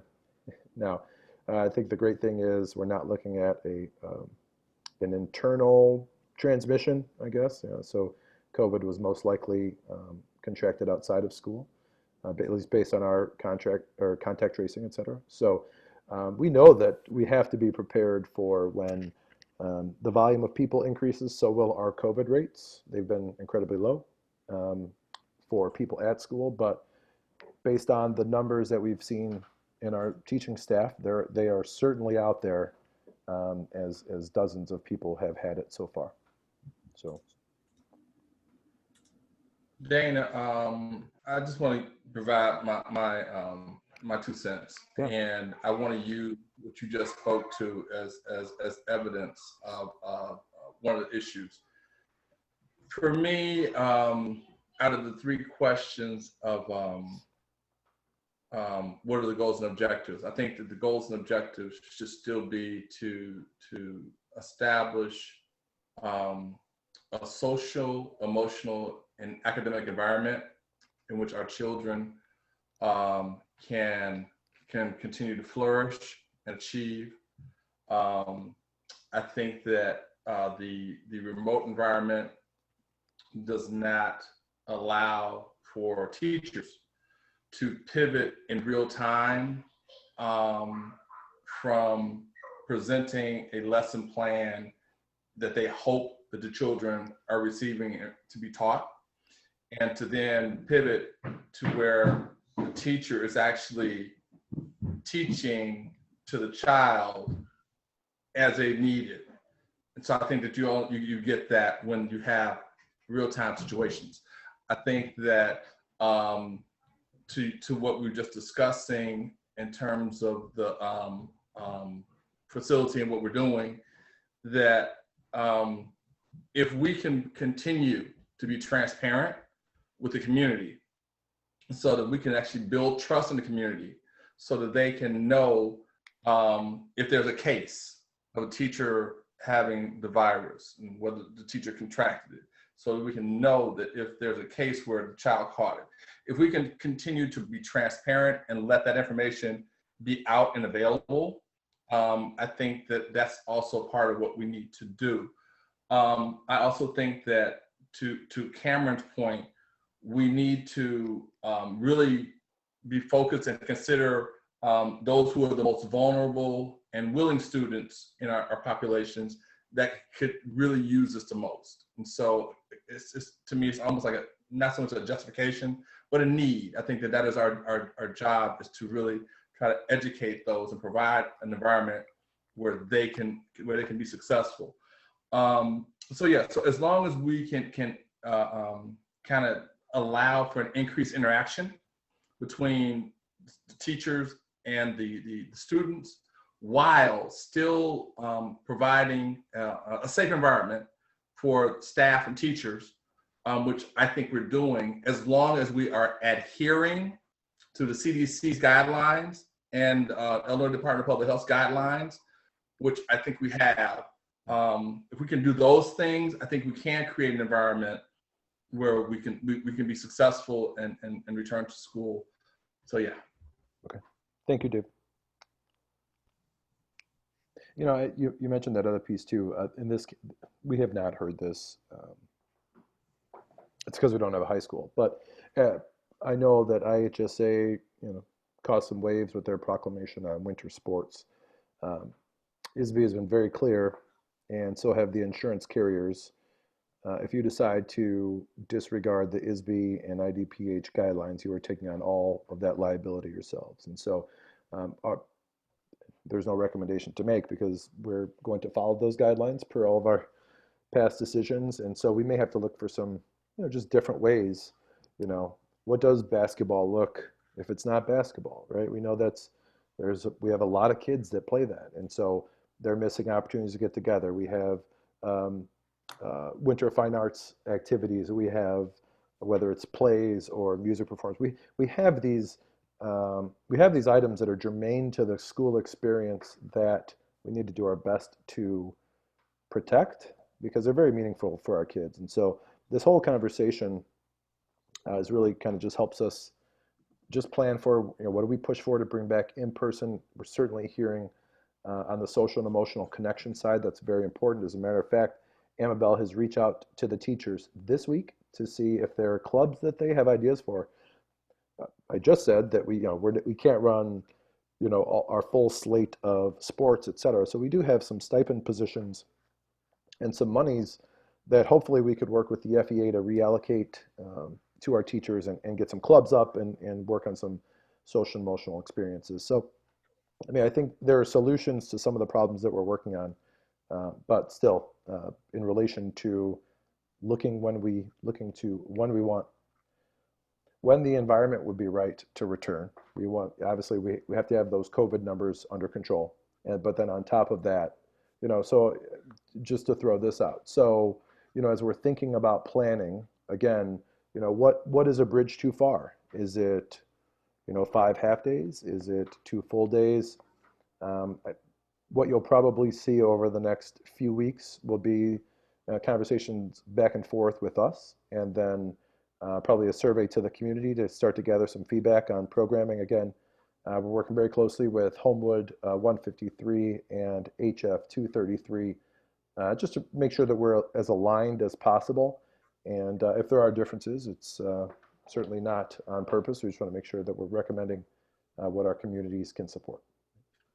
And the last thing I want to say to finish off my point is that as we're having those very detailed conversations with 153 and 233 to make sure that we're all kind of working cohesively, can we also please find some way to get this information out into the media? So again, back to the transparency, so that the community is kind of seeing what we're talking about as we go along. We can try. We can certainly try. I have a quick question. Have you mentioned that you have received any guidance on this or some sort of input from like National Superintendent's Organization? I know that every state, this has become a little politicized so that, Illinois might take a different approach than South Dakota. Yeah. But of course there's, different environment. I'm glad and I would assume this to have been true, that we're communicating with, our area superintendents and districts as well. But just looking at this from a, just as a collective question, because I'm sure everyone's asking the same question. You know, how do we balance, you know, student, you know, expectations of safety with you know, a high quality learning experience, and how do you, which should be always, I think, as much as possible, be tied in with our strategic plan that we just worked out before all this hit, and you know, what is our pivot point that's realistic? Because as you mentioned early on, we are in much worse shape than we were in March, or rather in in the springtime. And this is last week. Last week. Yeah. I mean, and it's the rate of increase is growing more exponentially, and this does not seem like, on a conservative perspective, that this is magically going to disappear, even when, oh great, we have this virus, now we're going to go back to school. It's going to take time to roll that out if everything continues to go well on that front. So to David's point, I hope we do communicate this effectively, because I can see a lot of conversations, and I've heard a few. And to Kathy Kanawa's expertise, I hope that we just keep getting good input about what are the best practices, you know, and I think that's all we can really do. So I know Christina has a comment, but I also think, just real quickly, maybe one of these questions, Dana, should be under what conditions will we decide to open? I think that almost needs to, because that impacts all these other questions. Absolutely. Christina?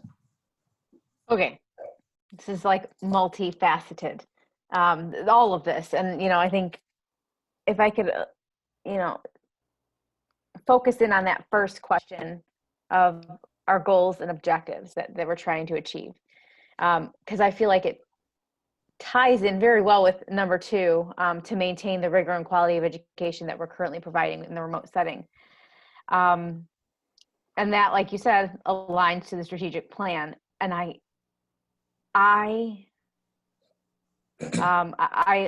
like to observe a lot of my daughter's class. I don't most of the day, but I don't feel that there's a rigor at all. I hate to say that out loud, because it kind of, you know, gets my anxiety going a little bit. But I think we're missing the buck with a lot of kids. To Cameron's point, and I don't want to give the attention where it needs to be with the rising cases. Absolutely. I mean, it's quite astounding, but I think we have to remember that what we're dealing with, that it is a virus that spreads and it goes, and we've done a great job trying to, you know, maintain education thus far, and have our, you know, kids have a program that is going to keep them learning the best way we can through screen.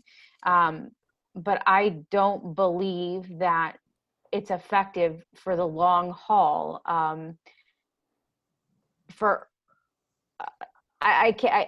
Half of me wants to say, you know, we should have just taken a wash for the year and just said, we're going to do remote and forget it. And because unfortunately, a virus of this nature doesn't go away. It is not the same as an influenza. I get that.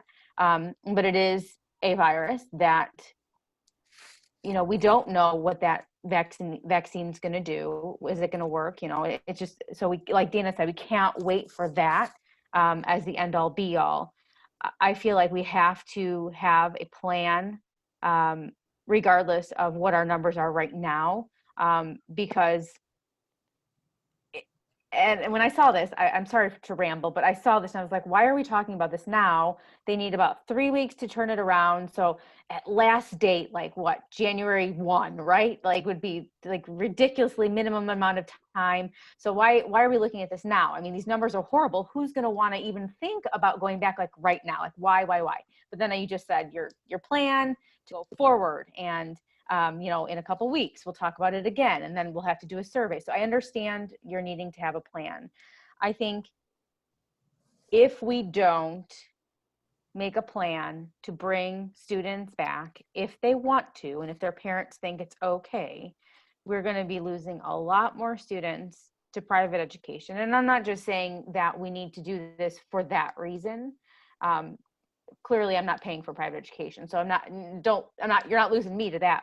But I just feel like there's a lot of parents who don't feel that their students are getting what they need to be getting by our standards and what we've put forth through our strategic plan that we put into place.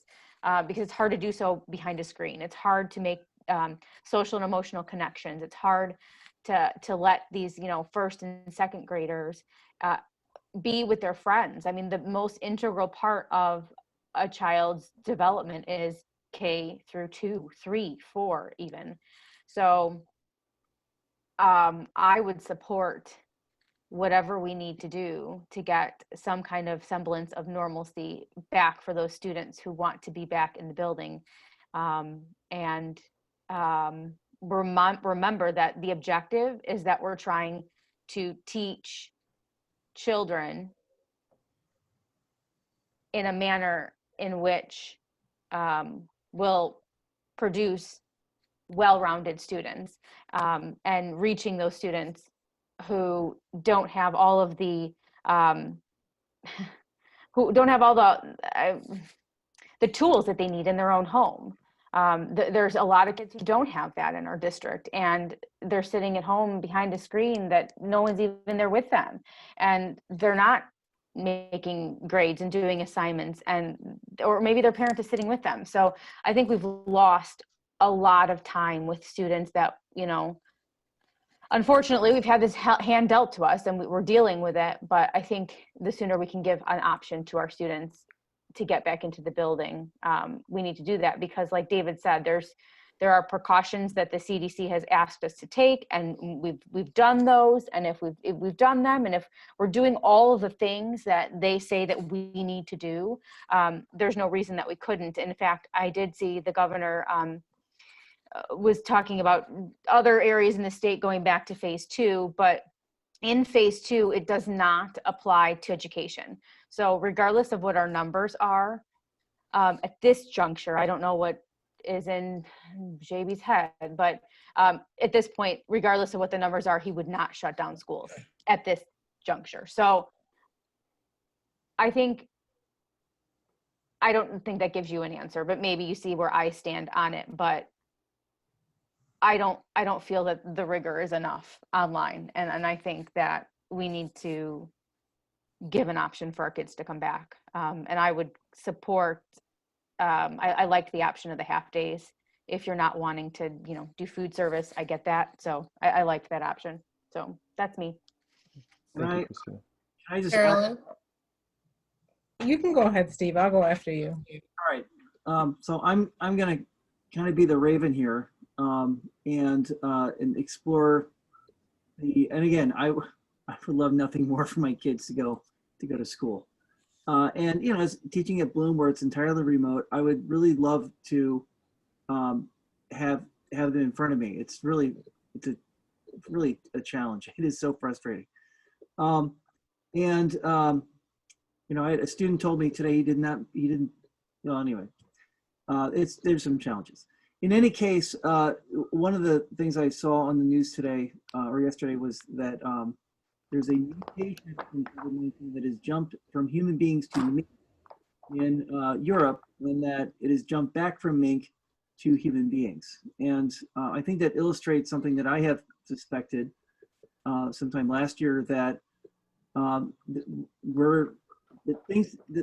equation is going to change. Just as we're rounding the corner on just a vaccine for go around 1, mutation 1, Now something else is coming around, and we don't know what that's going to look like. So I think one of the questions that I don't have an answer to, but I think we should keep in the back of our head is what if? And that is, what if it gets worse? What if it gets more complicated? And going back to the original question, or they're all good questions here, how can we do this? And if it is, really impossible for us to resume what we did last year, which what we'd all like, maybe how can we increase engagement? How can we increase our level of the quality of the education we're providing?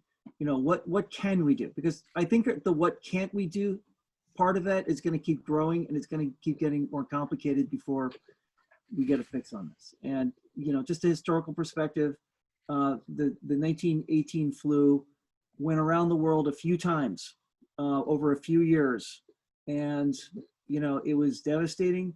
And part of that was people refused to wear masks because they didn't want to, and some other issues. And it was a brand new thing people had to learn to live with.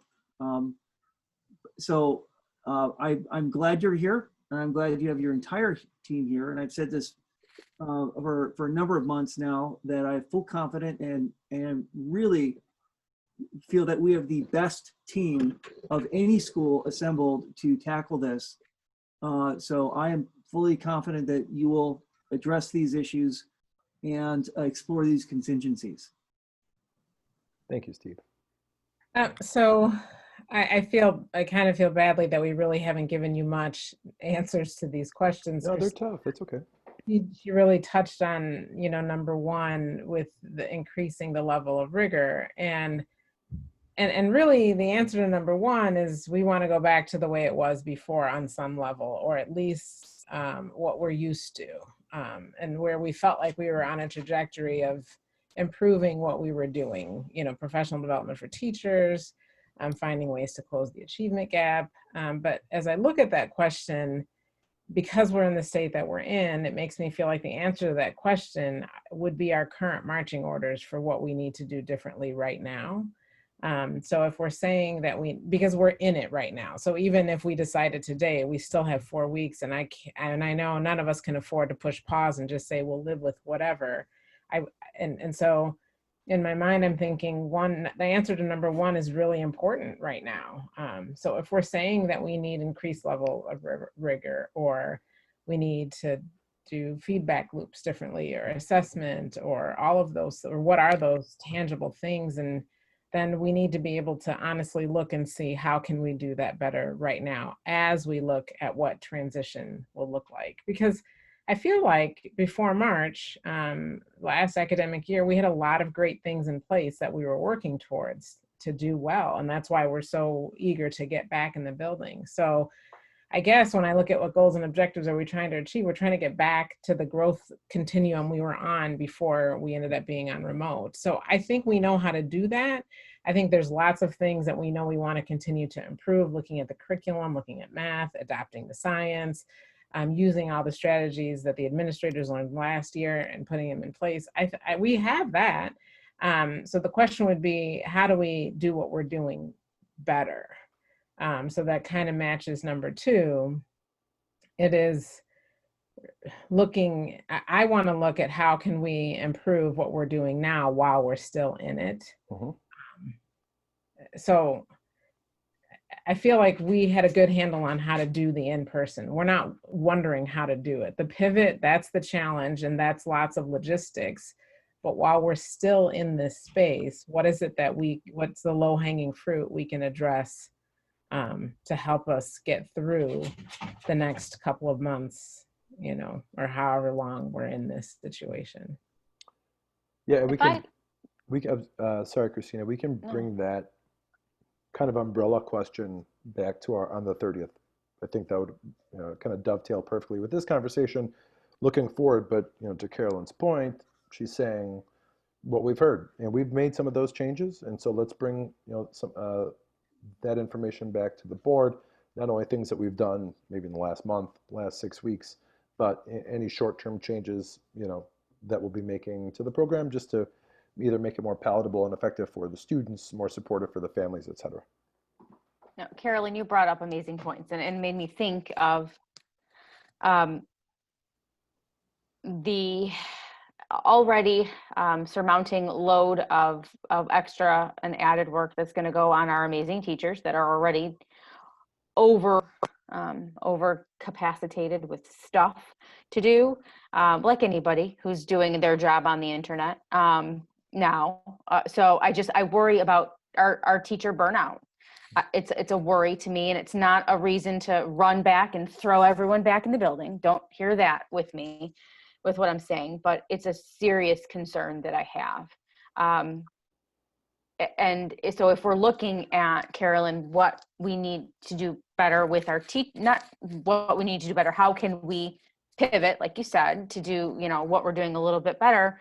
I want to remember that, you know, we have already taxed teachers who maybe they're going to look elsewhere to go to a school that is open, or to be doing, you know, I don't know. I do not know, but I am horrified of losing good teachers over decisions that we're making because we're not keeping one of the multitude of best practices at heart. So best practices is health and safety, right? Number one, always, right?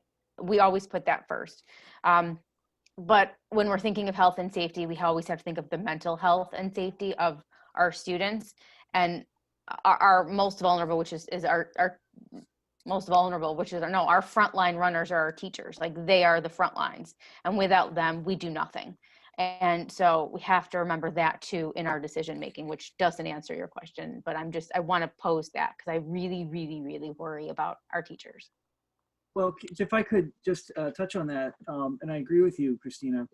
You know, I can tell you the conversations that I hear from other teachers is that, you know, there is, you know, the teacher health and the dangers they bring back to their family in this environment is, you know, that is very stressful as well. And so just even as we're trying to figure out, you know, who could teach remotely and who should teach remotely and who could teach in person, I think that was a real concern, and I believe it's a huge concern that was at HF, for which they went fully remote. That's an ongoing concern for you know, teachers at Bloom where I work. You know, while you know, desperately really would love to have kids back and it to be the way it was, because it's hard, and it, you know, but it's, you know, it's kind of like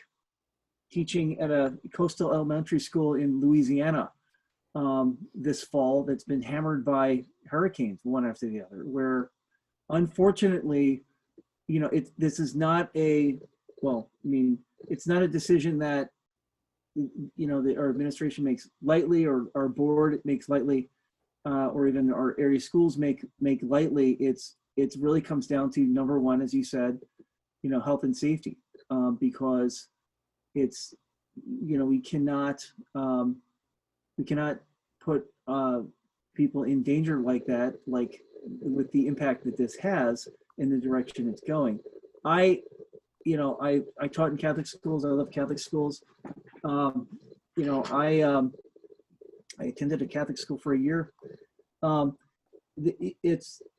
understand, you know, people's desire to, you know, have their kids back in school, but I don't think I would be.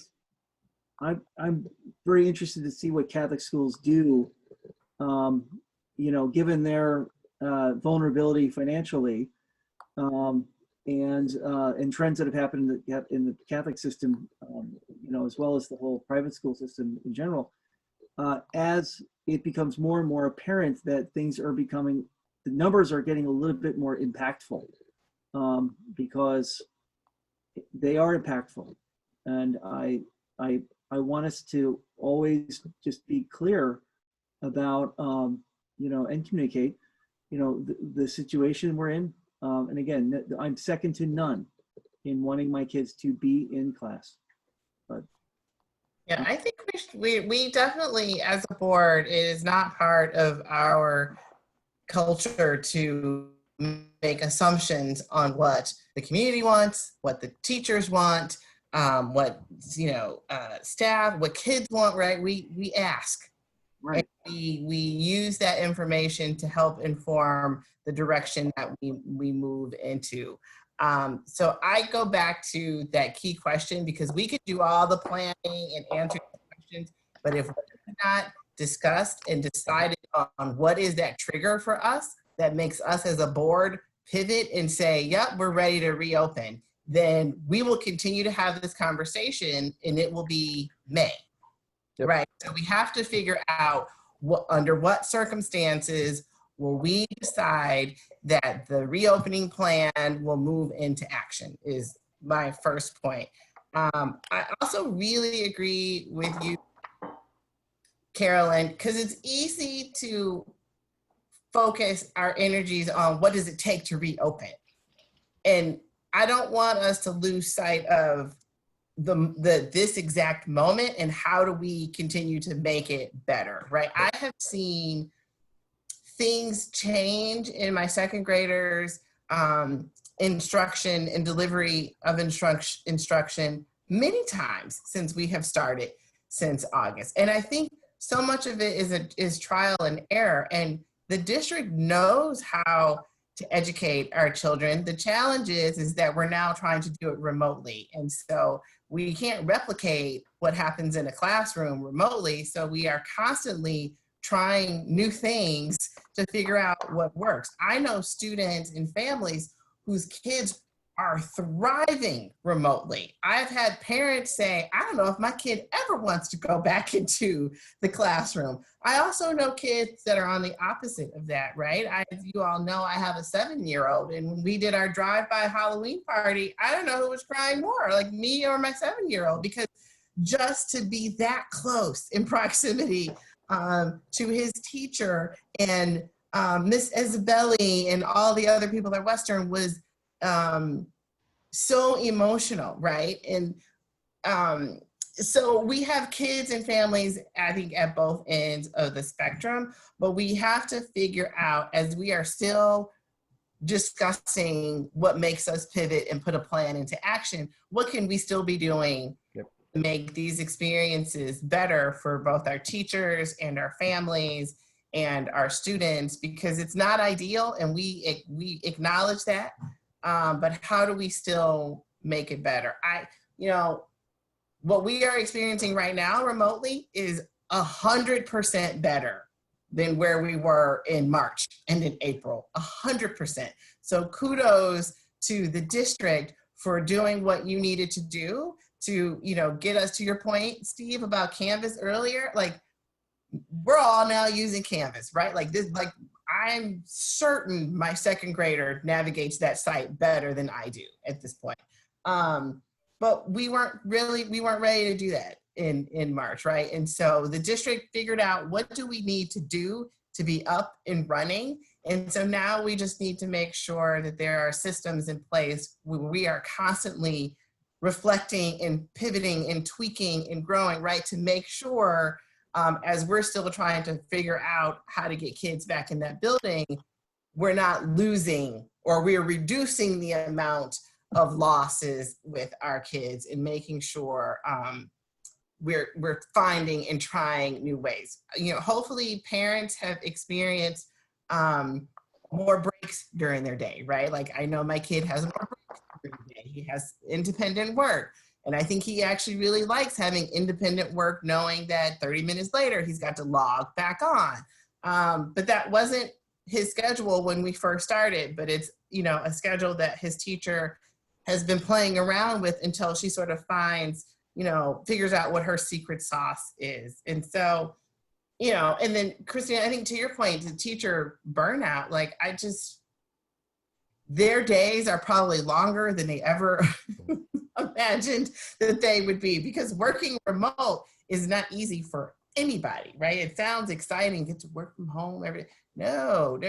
Like, our teachers are sending out, they are making, teachers are making an amazing effort to get, the week's worth of lessons posted long before the week is even here, right? We get next week's work probably like Wednesday or Thursday of the week prior. So yeah, so let's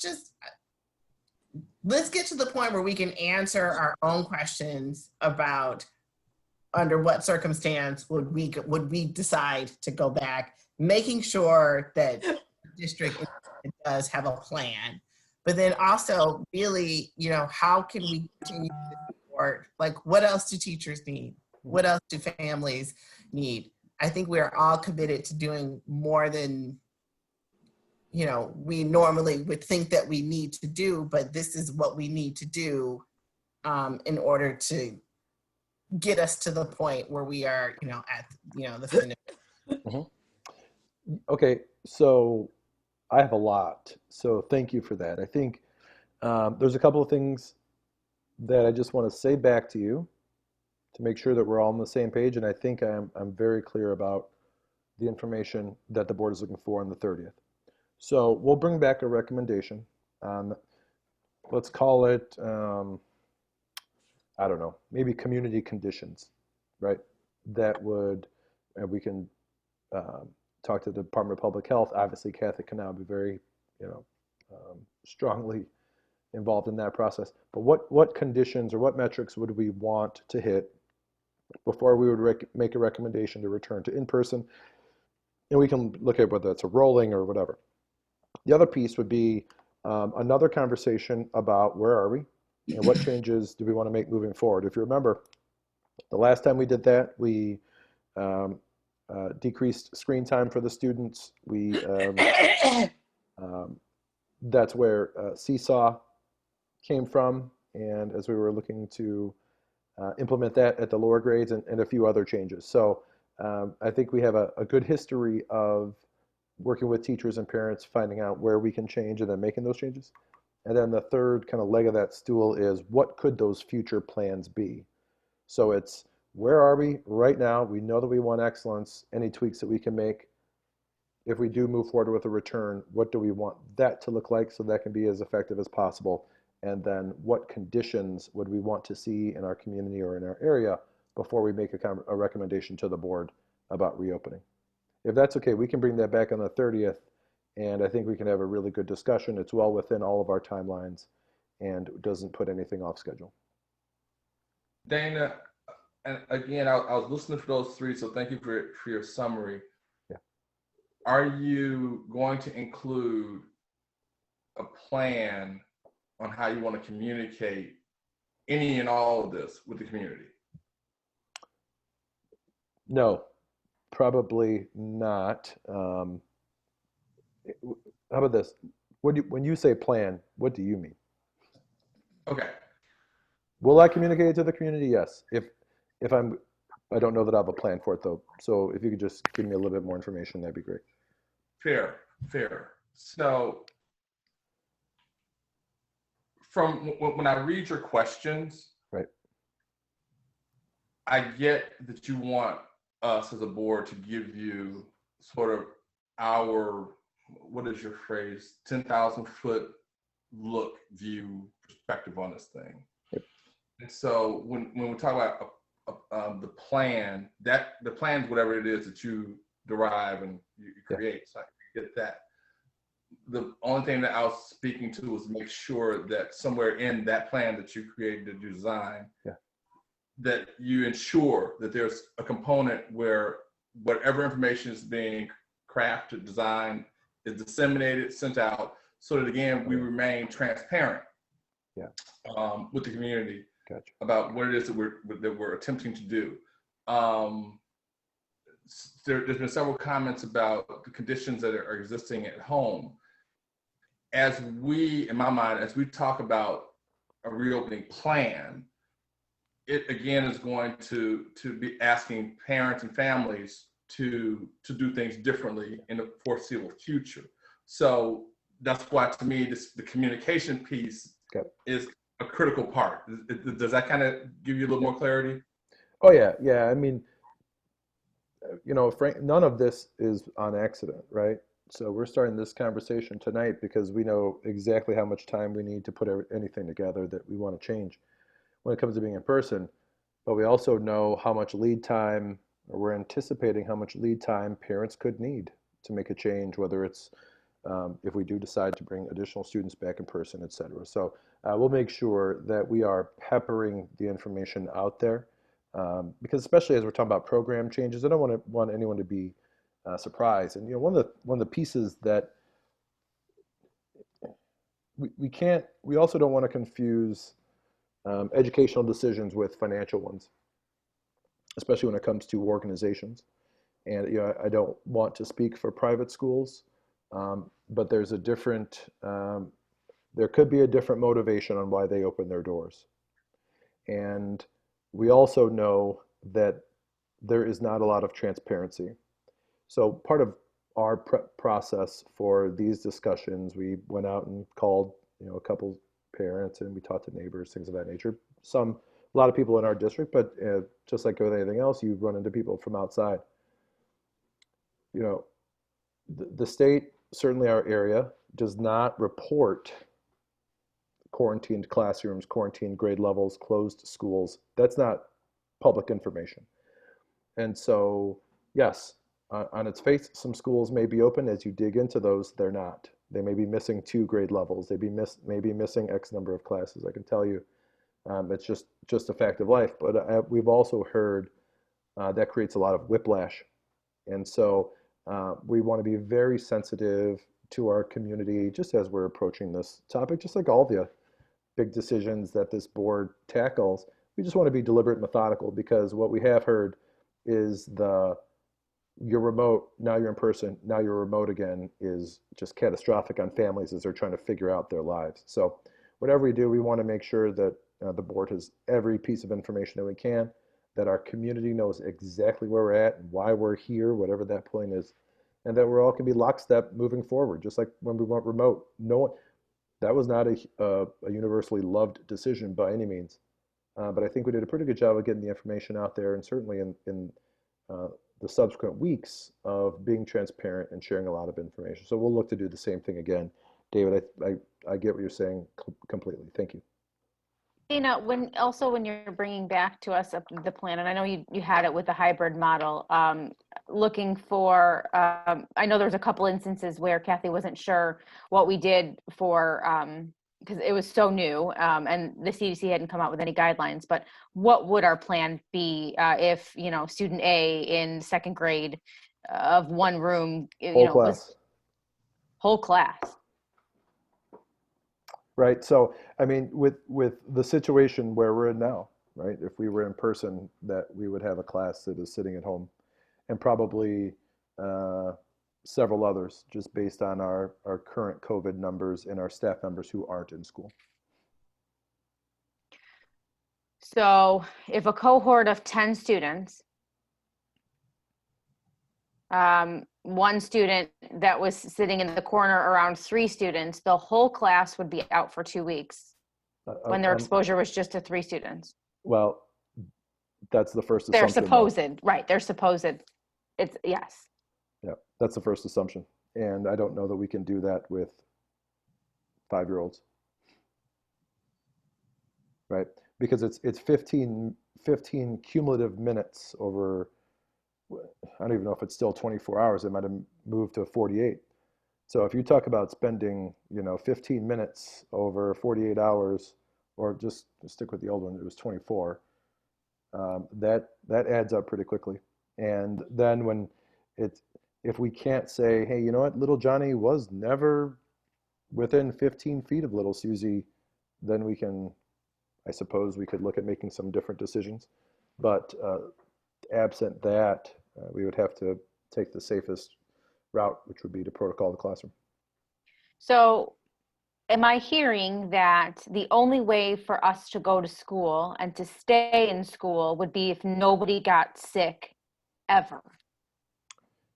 I would say the way for we can come back to school in person. We just have to know, regardless of when, and it could be tomorrow, it doesn't matter if it's tomorrow or January.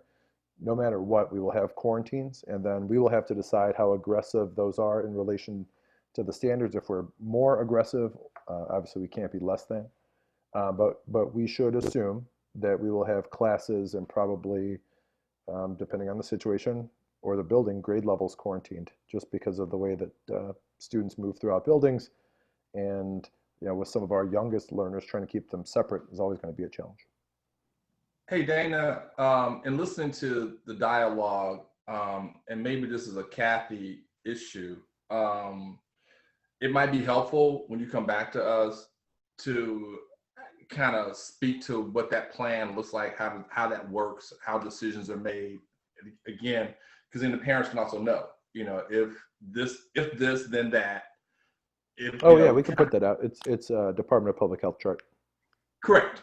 Yeah, that might be, again, helpful in terms of transparency and allowing parents and families to make their own decisions about what they're going to do, how they do it, to also show that we have looked as a district at the issues and we have a plan in place to follow. Additionally, with that, okay, so now if and then, and so now your class is completely remote, and it's going to be a seamless pivot back for the 2-week quarantine time frame, and your teacher will literally just jump in for those 2 weeks. I mean, if we've done it before, we can go back the other way too. And I would be interested to see, like Michelle said, what percentage. I would love just to see what, What percentage of what?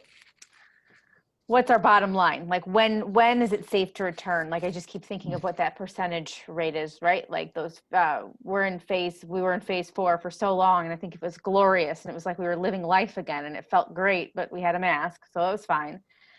And I feel like, we're slipping back slowly down to this positivity rate that just keeps going the other way, going up and up and up. And I just feel like it's just going to be a never ending battle with no light at the end of the tunnel, and just something else all in the way. I don't know.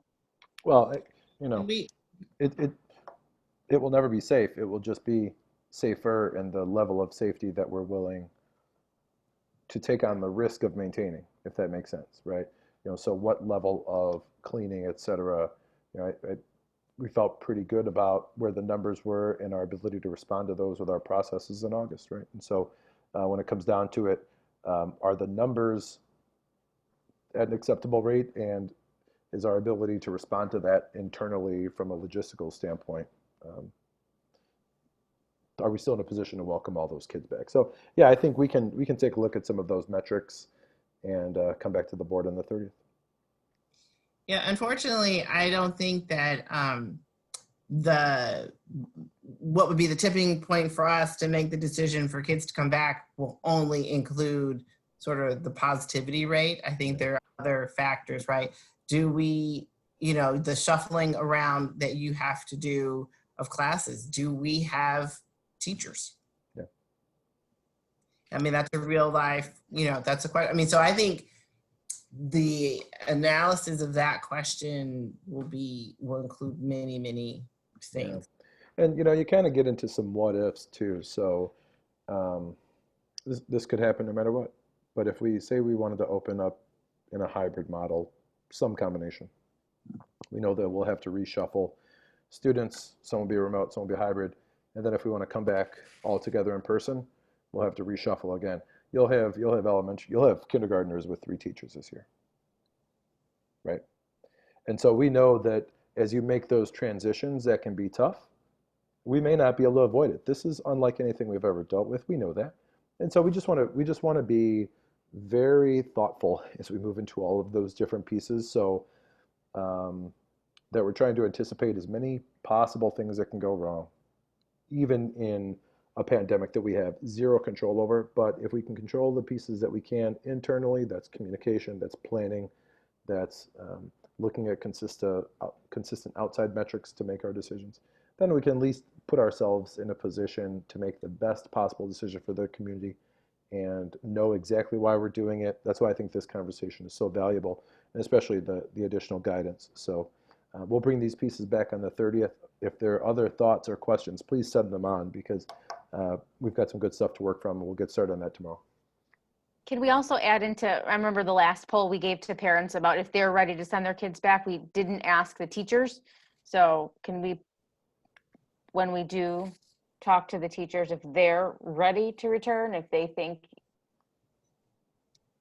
they're comfortable to return in person? When we polled the parents just like recently, it was, I don't even know when it was, several weeks back. Remember before the end of the first quarter, yeah, we sent a thing home to, it was to the students. It was the students did one and then the parents did one. And we didn't ask the teachers. We asked them how they were doing, but we never asked them if they were wanting to go back to work, like in person. So I think that would be helpful too, to see the climate of the teachers. We can ask any question that we want. We just have to Sure. respond to the data. And so if the data is overwhelmingly one way or another, is that going to impact your decision? So are you saying if we have still the same 55% of parents ready to send their students back to school? I'm saying if you survey teachers and they're scared about their health and 15% of them say they're willing to come back, is that going to influence your decision on whether or not we can reopen school? I guess it's going to depend on what kind of allowances the state is giving teachers who are not ready to come back to school. Well, but that's independent, right? Because we know how many teachers we would need, right? Sure. And some of the issues we face. Let's think about that question, and okay. Fair enough.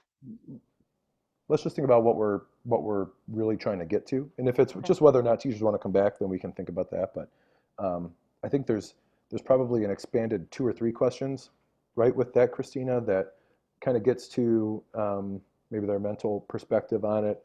Also, the supports that will be needed, and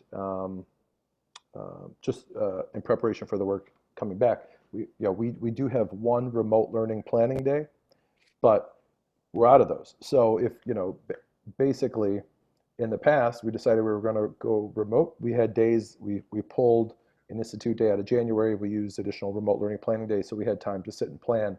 That time is basically gone. So no matter what, if we go back in person and then we go back remote again, at some point, that transition is going to be jarring just because there's no time. We just have to jump right into it, on a daily basis. And so it may not be as smooth as everything else, but I would certainly anticipate it being quick and way less bumpy than March. So I trust your judgment on that question. Then you can put it in when you feel fit, if you feel fit to do it. All right, let me think about it. I'll call you tomorrow. Fine. Okay. I think you've got more than enough. I do. Thank you all so much. I really do appreciate it. We do not need executive session, and there are no other items on the agenda. And therefore, I think it is safe to ask for a motion to adjourn. So moved. I need a second. Second. All right. All in favor, say aye. Aye. Aye. There was hesitation. Aye. All those opposed, say nay. The ayes have it. The time is 8:20, and this meeting is officially over. Good to see everyone. Have a nice week.